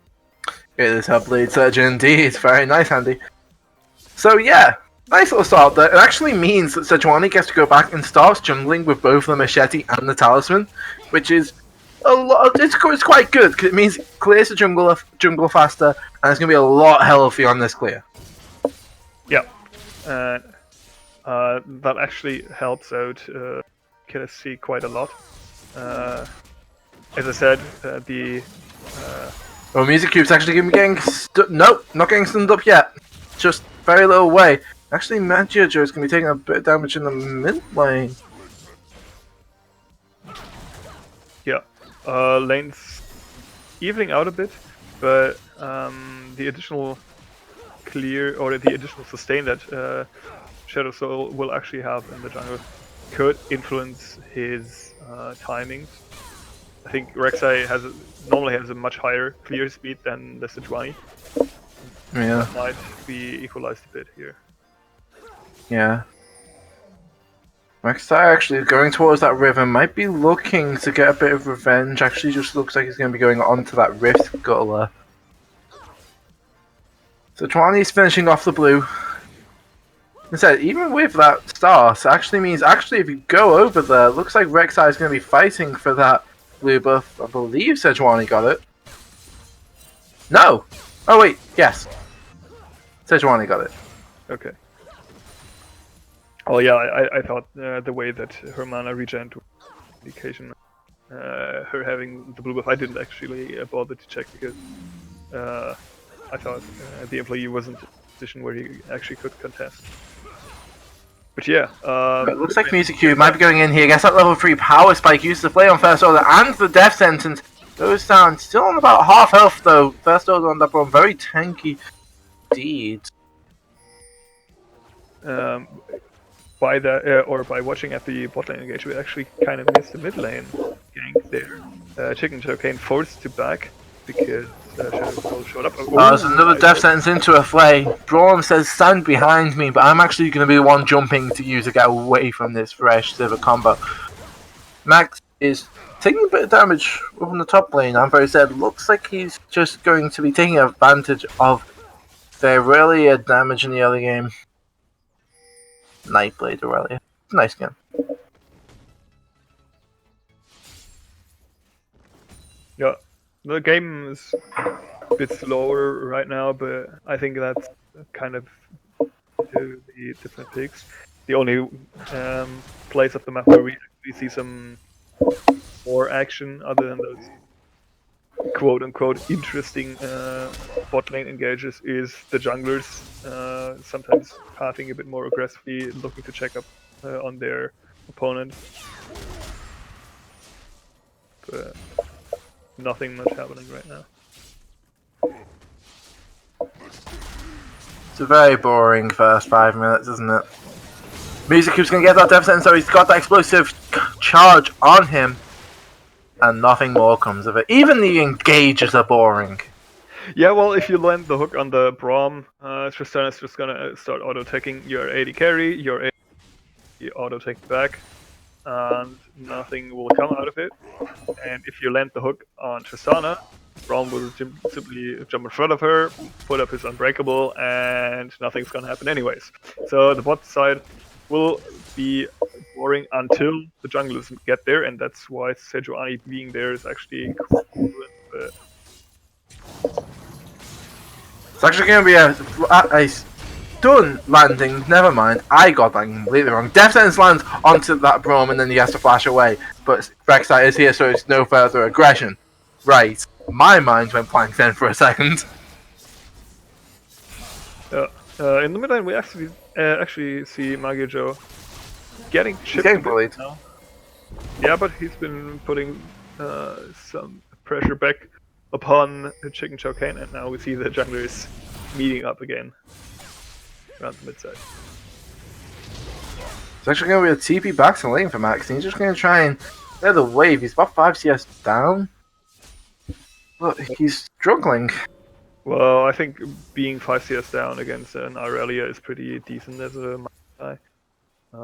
He's been playing the trades pretty well. As soon as Aurelia starts Blade surging, he's been, well, up until this point, he has been very spot on to use his Arcane Smash to immediately push her away from him so that she can't really go for her trade patterns. but well, while I was praising him for his nice trades, he messed up the last one, so that's why he got chunked out a bit. But by now, it's only 3 CS difference, and you see his passive is more than sufficient to keep him sustained during the lane.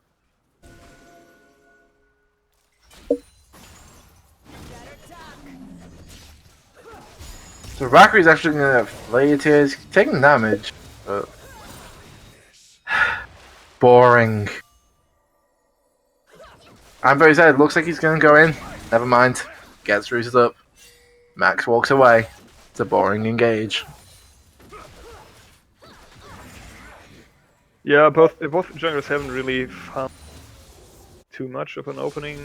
So Juani looks like he might Juani. be trying to steal a red buff. Is going to be trying and stealing a red buff. Interesting. Will he get the red buff? Because Rek'Sai's right there.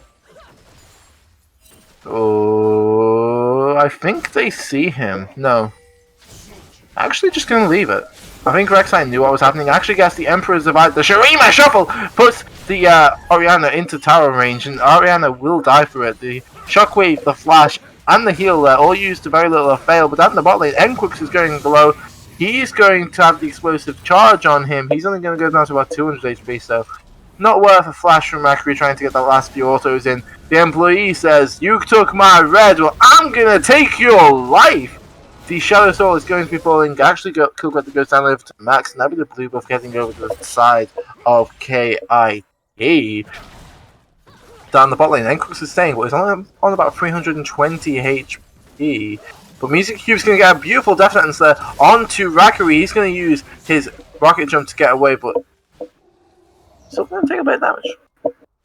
Yeah, that was a nice series of plays by the employee. Very spot on with the mid lane gank, nicely combining the Shurima Shuffle with his knockup on the turret range, locking down the Orianna despite her flash, and following that up immediately with Max together on an invade, not only taking away the blue buff, but also punishing Shadow Soul, who kind of fell behind in levels a bit.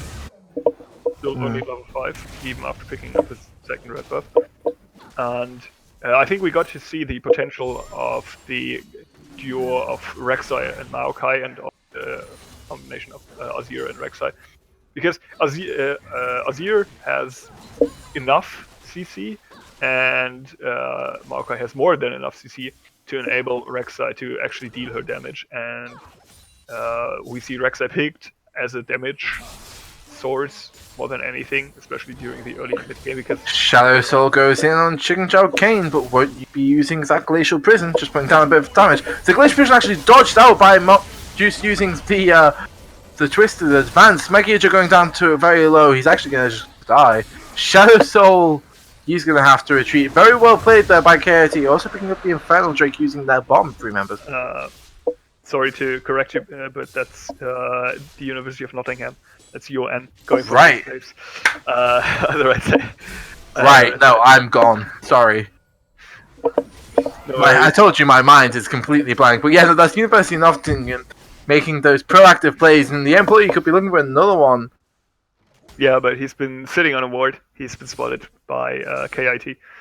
But nonetheless, they've been going for some very nice plays there, using the crowd control of the Maokai, the damage of the Azir and the Rek'Sai for some pretty aggressive moves, kind of showing how these 3 champs can work together in pairs, but also you can imagine after seeing those plays how they would. That's instead of going into the employee, but the employee will using a flash knockup to get onto Enquix. Enquix has nothing. He's already used that heal, but that was a beautiful ultimate by the employee. But he's actually going to fall himself to the Orianna. There's a 1-for-1. Will there be anything more? Doesn't look like it. So actually quite an investment for the side of University of Nottingham, but it doesn't result in too much advantage. It actually only gives the blue buff over to Magiojo, who's been denied his by the invade of the employee and Max beforehand.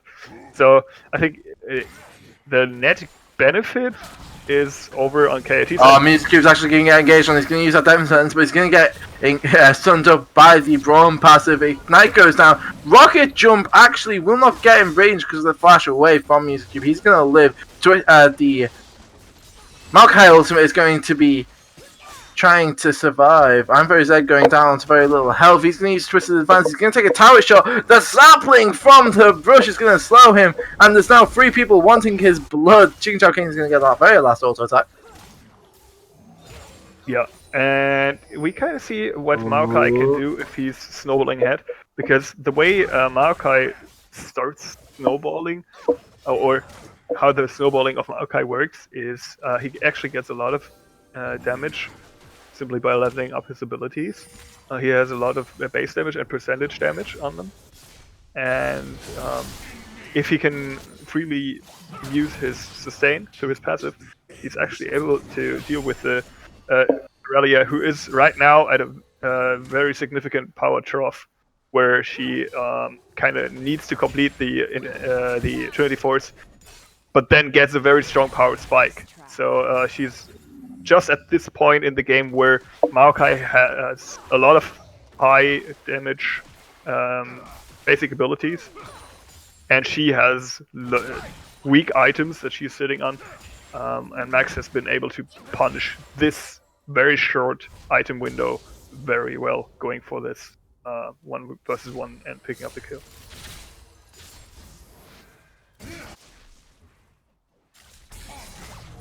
Ooh, Shockwave just misses Chicken Chow King. He's actually going to flash away from that Glacial Prison. It's a very, very well-timed flash because it actually runs 2 ultimates of KIT. Had to make sure the employee is coming around though, and Shadow Soul is going to be using that Winter's Wraith. But first order, you're going very low. Why you up that forward up against only an AD carry? Junglers jostling their position. It's actually going to be a bit of damage though now. Winter's Wrath again is going to get the employee, but the employee is going to use his ultimate, and Shadow Soul, he's going low, but there's now 2 of them here. The heal saves Shadow Soul, and the employee will be going down himself for his sins. I personally don't quite understand why employee would go for would follow Shadow Soul into his jungle. I mean, he's been forcing him low, but he had to respect the mid lane priority that the KIT had. Magijo joining up there. Sure, I mean, without the Orianna shield, he might have even been able to finalize the kill, but the Orianna was there. Yeah. Yeah.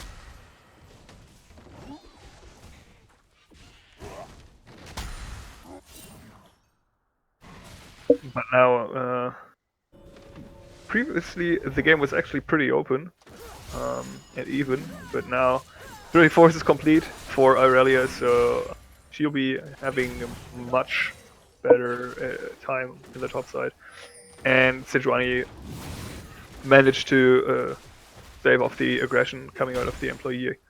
So I think right now the KIT are slightly in the lead, not only in terms of gold, but also in terms of item thresholds that they have reached, because Righteous Glory obviously is a cheaper item threshold for Maokai than the Trinity Force.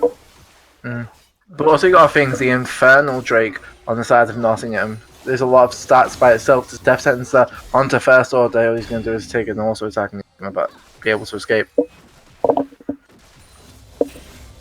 Yeah, I think the next key item threshold that we are waiting for will be the Essence Reaver and the Infinity Edge for the 2.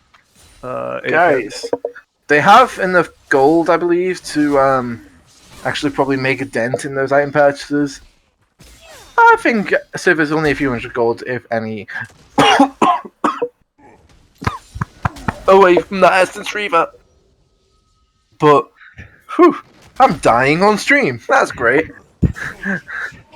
But it might be a bit stronger for Rackery, bit more goals for Rackery, just because he's expecting to do different items, both getting the Seal and the components for his Infinity Edge. Both junglers now heading towards down this bot side. That'll be First Order going in, but the box has been towards down. Death Sentence goes down onto Rackery. He's now rocket jumps out, trying to get a bit more damage down. First Order going very low. the employee might have to try and get away from this. He's going to use his ultimate to try and put some more damage down before he dies. That'll be a 1-0 in the bot lane, with the University of Nottingham coming out on the worst end of it. Yeah, I think that gank attempt from both sides came down to who would make the first move and thus get punished more for overextending. Because if you're moving aggressively, you open yourself up for the counter engage, counter CC, making it easier. Encrux. Never mind. There is now a Matt. TP and Kinney uses Twisted Advance onto Encrux. He might be falling. He's still getting summed up by that Brawn passive. And now Music Cube is going to use that Flash Death Sentence in the backwards direction to catch out Rackery. Might be able to get back more, but it's actually just going to be a 1-for-0 trade. And they're going to look for potentially a tower dive here. They definitely have to take the turret down, otherwise the teleport commit would not be worth it. I mean, Ooh, went his Wrath. Rackery going very low. That's Sejuani still has a little bit of damage. Reverse Order going down to about 200 HP, but that will be the tower down on the other side going down. That'll be the boss side turret going down. There's a Shurima Shuffle going down, and that will be 2 further kills for the Nukem side. Sana picks up 1. yeah, Up in the mid side. Maggie and Joe. KIT was trying to get I'm Very Zed enough time to get the first blood turret, which he did. We have to keep in mind that's another, I think, 650 local gold and believe local so. gold combined for him.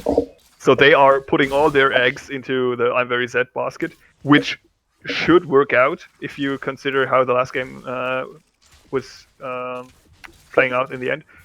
But giving up 2 additional kills there was, I think, a bit too much invested into that basket there. Yeah, but the problem is, all the eggs are in the basket of a 0-1 Aurelia. Yep. Well farmed, but still a 0-1 Aurelia. Yeah, but she's been able to pick up her core items now. The Trinity Force is such a crucial item on Aurelia. Way back when Wicked was actually still playing his Aurelia, for all those that were around in season 1, 2, 3, he was the guy on Aurelia. He was like the god on Aurelia, and he's been pretty vocal about how important the Trinity Force item spike is for her. He knew about all the smaller item spikes too, but so that the Trinity Force kind of unlocks the potential of Aurelia the most, he said. And that's why I think giving I'm Very Zed more resources is... And please actually can catch out I'm Very Zed. All the eggs in this one basket has to flash away just to survive. Yeah. I think the Shurima Shuffle kind of missed anyways. It did. So... But Valkyrie in the mid lane is just going to put some damage down to this mid lane turret because that is what Tristana does. Yeah, pretty important for the University of Nottingham to equalize the middle turrets, because... With beautiful Death Sentence, max range lands onto the employee. Employee's going low. In Cinema, he's very low though. Encrux, he has to flash out of the fight. Who's going to be the first casualty? It's going to be the Fresh. Mantic Q's not going to be able to do any god tier saves on this one. Will there be any more casualties? It doesn't seem so, but there is an employee who will be flashing and blinking low. He won't be flashing glow as in he's flashing red. He's got such low health. But I'm Very Zed, he's getting chased, but he's just going to escape because he's Aurelia. Yeah. That was curious fight. I didn't see Thresh going for the hook at first, but nonetheless, I think in a full-on 5v5 team fight right now, the University of Nottingham definitely has the advantage. But Jingzhao Kane just goes down and gets 1v1 by I'm Very Zed. Aurelia is strong. that's where putting all the eggs into that Aurelia basket finally starts paying off. There's no one that can match her in one. Maokai has enough staying power not to get punished too hard, but he will lose out on the trades in the long run because he didn't pick Bramble Best yet, which is actually pretty important against Aurelia because it kind of renders. Don't play Slayer though, so that'll help in the big overall team fights. Yeah, sure. I mean, we can see both teams playing to their identity, to their strength. Nottingham will look to go for the team fights, but Mega actually have to flash out there. He's just being very respectful. We have to look out for Rikiri on the backside. Beautiful shockwave there, just save himself from possibly dying, but DG will actually die for their sins of overextension. Ooh, it looked like Mega actually might die there, but no, he's just going to survive, gets lanterned out. And actually, Nottingham looks like they might turn towards Baron. yeah, and I don't think that Karlsruhe is in any position to contest because Magirjo now has to recall. But what I personally think is very important to note is that despite Nottingham having a huge kill lead, even with picking up that Max! Max has been left behind by his team, and he's gonna flash out. Why? You're going to die anyway! Fresh picks up kill credit. Did he not hear? We're putting all the eggs into the basket of I'm Very Zed. You can't take away kills as a support, but I'm Very Zed, he's still chasing, and he might be overextending. The explosive charge is going to go down to him. He's got 2 stacks, 3 stacks. 3 stacks still, but I'm Very Zed is going to get knocked up by that glacial fissure. He's on about 300 HP. The Ignite goes down. Ignite will pick him up, actually. What is it with supports getting kills in these fights? Well, I'm not sure if it's the support's fault for picking up those kills. I think it's both top laners playing too far forward. Definitely. Or in the case of Max, his team not really syncing up in their recalls. But yeah, I'm Very Sad. He's getting a lot of eggs put into his basket. But apparently the basket is heavy to carry now. Because he's been slipping up. And I'm They're not actually sure up in gold, though. Yeah, that was exactly the point I was trying to make before that entire skirmish happened with Max and I'm Very Sad dying. Because despite being down in kills, having lost the Baron Nashor, they are still up in the gold, and that's because of I'm Very Sad.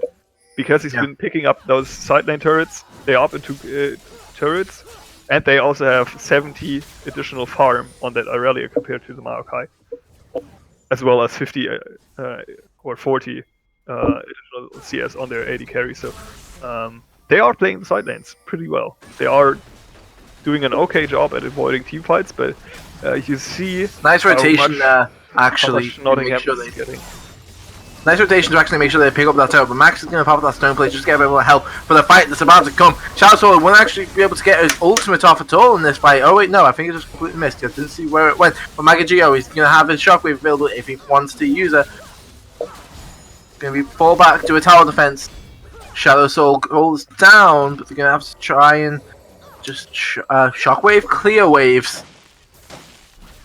Yeah, I think we are kind of back to the game 1 problems or issues that I'm Very Zed.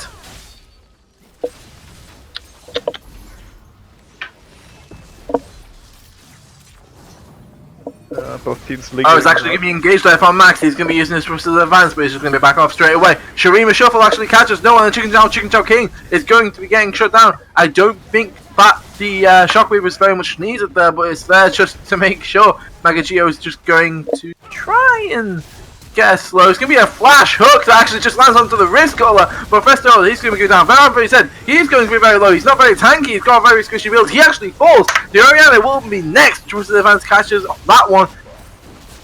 And Mystic Cube's just going to be falling on the backside. Rikiri's going to go in. But will he fall? No, he gets Crooks. He's staying alive. It's about 100 HP. Yeah, it looked as though Nottingham had been caught out, but instead they managed to focus down I'm Very Zed, who, as you mentioned, is running a very squishy build. And with him gone, a lot of the money that's been accumulated by the KIT squad is actually missing. And since Sivir wasn't in the fight at the very start, there was no one left to actually deal any damage, and it looks as though... Shadow Soul! No, don't do this!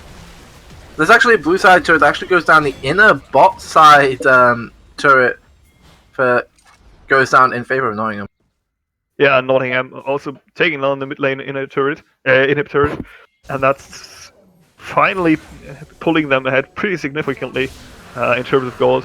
They also pick up the Ocean Drake to equalize the Ocean Drake score, and are now with 10 kills up and 2 turrets up, also 3,000 gold in the lead, and are showing why their teamfight composition is playing to their strength, especially with Karlsruhe kind of missing out on dodging the engages. They are giving Nottingham a lot of opportunities to force these fights. They are not looking to avoid these fights, and they aren't really playing around I'm very Zed split pushing, which I think they should do. And that's why I think that Nottingham, right now, from the way they are playing, from their level of execution, and from them playing around their win conditions. I'm very sad gets caught out by Mac, but he's going to go straight onto Rackery. Rackery's just going to jump over a wall and say, okay, I'm going to reset this fight a bit. I'm very sad it's going to get twisted advanced. He's going to go down. That's a 4-5, but on the other side of the map, well, on the middle side of the map, KIT are just going to pick up a mid turret for the trouble and say, okay, our eggs are going to be put into this basket now, which is turret. I kind of like what KIT are doing. It's exactly what their composition is built to do. They can threaten the split push with the Aurelia, but they can also still threaten the dive with the Sejuani and the Thresh. Now, Magijo has to watch out a bit, but... Yeah, it's actually going to be a nice 2-man shockwave, but that's going to be Music Cube. He's going very low, he's going to fall. That Runon's now completed onto the Tristana, twisted advance flash onto Magijo. He's going to fall from one last... No, he won't. He survived the final also attack from the Tristana. The employee is just going to get stunned under the tower. He's going to take a few too many tower shots. He falls now. He's the first casualty of the fight for Nottingham. N-Crooks actually is next to fall. But he was on the side of KIT, not looking good if you're a KIT fan. Max, he's going to be stunning up, but he's going to be falling just as well. Magajao, he doesn't have Shockwave, and that is a full health Rackery ready to ruin somebody's day. Take an inhibitor and take a game, I think it might just be. Yeah, unless Magijo actually gets his wave clear through and he does one Nexus Earth. But Music Cube's up now. Death Sentence doesn't land, but it's still a 3v3. I think, especially with the First Order's health and mana pool, the University of Nottingham will just recall. They will use the Azure passive and the turret to make sure they get out safely. But yeah, Rakiri is really popping off now. He's been having enough team fights to get to his 3 item spike, and now he's just with another 1,900 gold, able to pick up whatever he wants. Still. Well, if you should recall. It's actually pretty key for KIT to not let him recall, but I don't think they can force Baron enough to prevent that recall. But Tristana can just, with her IE static shift build, take down all the squishy. That's going to be a flash there. Remember, Rakiri not quite in the fight, he's still in the base. I don't know why that ultimate from Maokai is coming down. I'll just disengage tool, it seems like. Yeah, and Karlsruhe will definitely have to stall for now. They will have to wait until the mid-lane inhibitor is... Then they can finally make use of I'm very Zed again. And they have to kind of try to prevent Nottingham from getting the Baron beforehand. The employee, he's looking back, but it's actually a Baron, but the Baron Smiter, the employee, is actually a little far away, but it will just be picked up by Azir instead. Max using that Righteous Glory, trying to just gun down the team.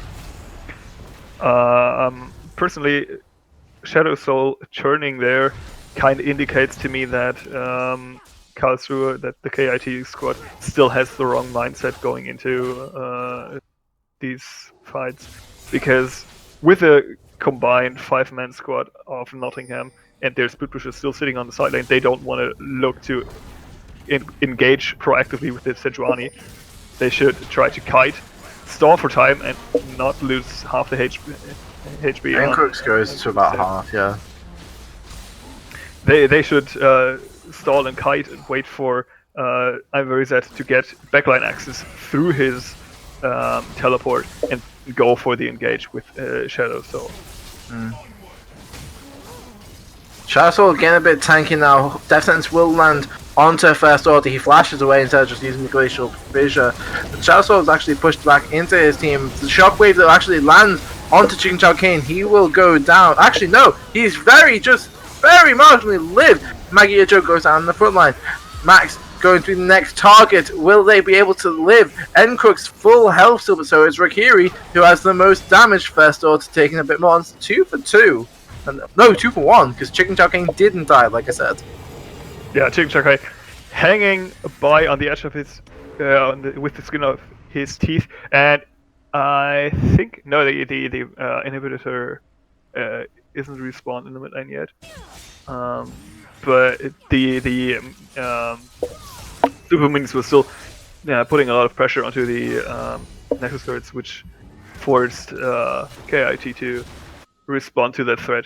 But yeah, very strong setup now for Nottingham to just wait for the Super Mini Waves to crash in the top and mid lanes, take out the last dragon, get all their buffs, and then waltz down the bot side. I don't think that KIT has a lot left for them to hang in this game. I think with the next wave and 2 Infernal Drakes now for Nottingham, they will be looking to First Order though, gets caught out, gets Death Sentence. He might actually just fall, uses that unstoppable shield, but he could just be leading them into the entire team. Shockwave actually manages to catch onto one, but that could be Shadow Soul actually going down very low. He will actually be the first casualty of the fight. Encrook started from one auto attack from Rakiri. He is doing so much damage now with these empowered static ship crits. Woo! 6-0-14 Tristana. The dream! Yeah, and look at how fast she's able to shred through these turrets. I don't think there's anything that KIT can do anymore to stop him. Actually goes on to First Order, won't man. Yeah, I'm very sad. He's looking for what he can do. He's got the Starx Gauge. Can he get onto Rakiri and kill him? The Knight's Vow is now on to Rakiri, so even he's taking less damage. And that will be actually Chicken Chow Kane. He's going very low. He's probably gonna. He did die. He gets very much deleted. And Encrook's just trying to dent Max, but he's not taking any damage. Now he's taking a little bit of damage. Again, the Glacial Prism will whiff. So the TP uses that Buster Shot. And actually, the employee uses his ultimate to just pick off him there. The Shockwave will actually come back up. It was used before, but it's used again. It will be an ace going over in the favour of Nottingham. It's a flawless bot lane from the bot lane of Nottingham. 8-0-17, 1-0-22. That will be your game 3. Nottingham Bears take the victory in the 2-1. Yeah. Very, very strong performance here from the Nottingham. But able to play to their win conditions, able to play for the team fight style that they were looking for. A very clean performance, as you mentioned, from the bot side here, from Rakiri and First Order. Despite First Order getting caught, apparently, for a couple of times, he was always in a position where he knew his team could back him up. That was, I think, the key difference between him and his play. And I'm Very Zed on the opposite side, because I'm Very Zed was also playing pretty aggressively, going for the deep invades. But without his team able to back him up, that's why he never really got rolling on that Irelia, despite all the resources being funneled into him. And he and DG Shadow Soul seemed a bit off sync with their team, oftentimes engaging without anybody there to back them up. They didn't really synchronize their backline dives, as we saw in the very last team fight. If Adrani and Irelia go onto Rakiri at the very same time, I think Rakiri could have died. But he didn't. Aurelia was forced out. That's when Shadow Soul entered the fight and couldn't do anything to close out the game, or to prevent Nottingham from closing out the game. Yeah, it was just... It all stemmed very much from early game. The early game of Nottingham just seems to be so much better, seems so much more coordinated. They got that first Infernal Drake before losing the second Drake, which was Ocean. And it all stemmed from there. All right. I'll be just taking over for a few announcements here from our part. For us, the second league of the University Esports Germany league will be starting on Sunday, so make sure to tune into that if you're interested in following the German scene or if you are part of the Karlsruhe community. Next week, there will be the World's Finals. For anyone interested to tune in, sure, it's on watch.lol esports, but in Karlsruhe we also have a public viewing. We are actually heading into a cinema here in Karlsruhe, as we did last year. So if you don't have a ticket, make sure that you go for one now if you're interested to see it with us. I think it's roughly 430 tickets in total and still available. So Twitch chat, please remind the others of how far the ticket sale is actually going on right now. And I think the University of Nottingham will be returning to play against Karlsruhe. Maybe it's going to be Overwatch, not League again, but I think these two universities will definitely match up against each other in the future. Right, so no, thank you very much for having me. I've enjoyed my time here on this German stream, meeting my friends from across the pond. So I'm going to go back to Manchester. So yeah, no, from the English part of the stream, from the people over yonder. Bye. Thank you very much for having me. Yeah, thanks for actually enabling me to cast in English for once. I've been actually looking forward to doing that for quite some time now. You were great. You were great. Thanks, mate. I really enjoyed casting alongside you. And I don't know, maybe I will tune in more for the English University League, because I think it's a great opportunity to kind of link or get some connections going in between those rather big university circuits. And I'd really like to see a broader European community emerge. I think tonight was maybe a first step, or the second step if you consider the European Esports Masters, in creating such a community. So once again, thank you for coming over and casting alongside. Thanks for having me. No, I'll be gone. I'll let you say your announcements. Bye. Yeah, I'm done announcing stuff. So yeah, thanks for tuning in, everyone, and have a great night.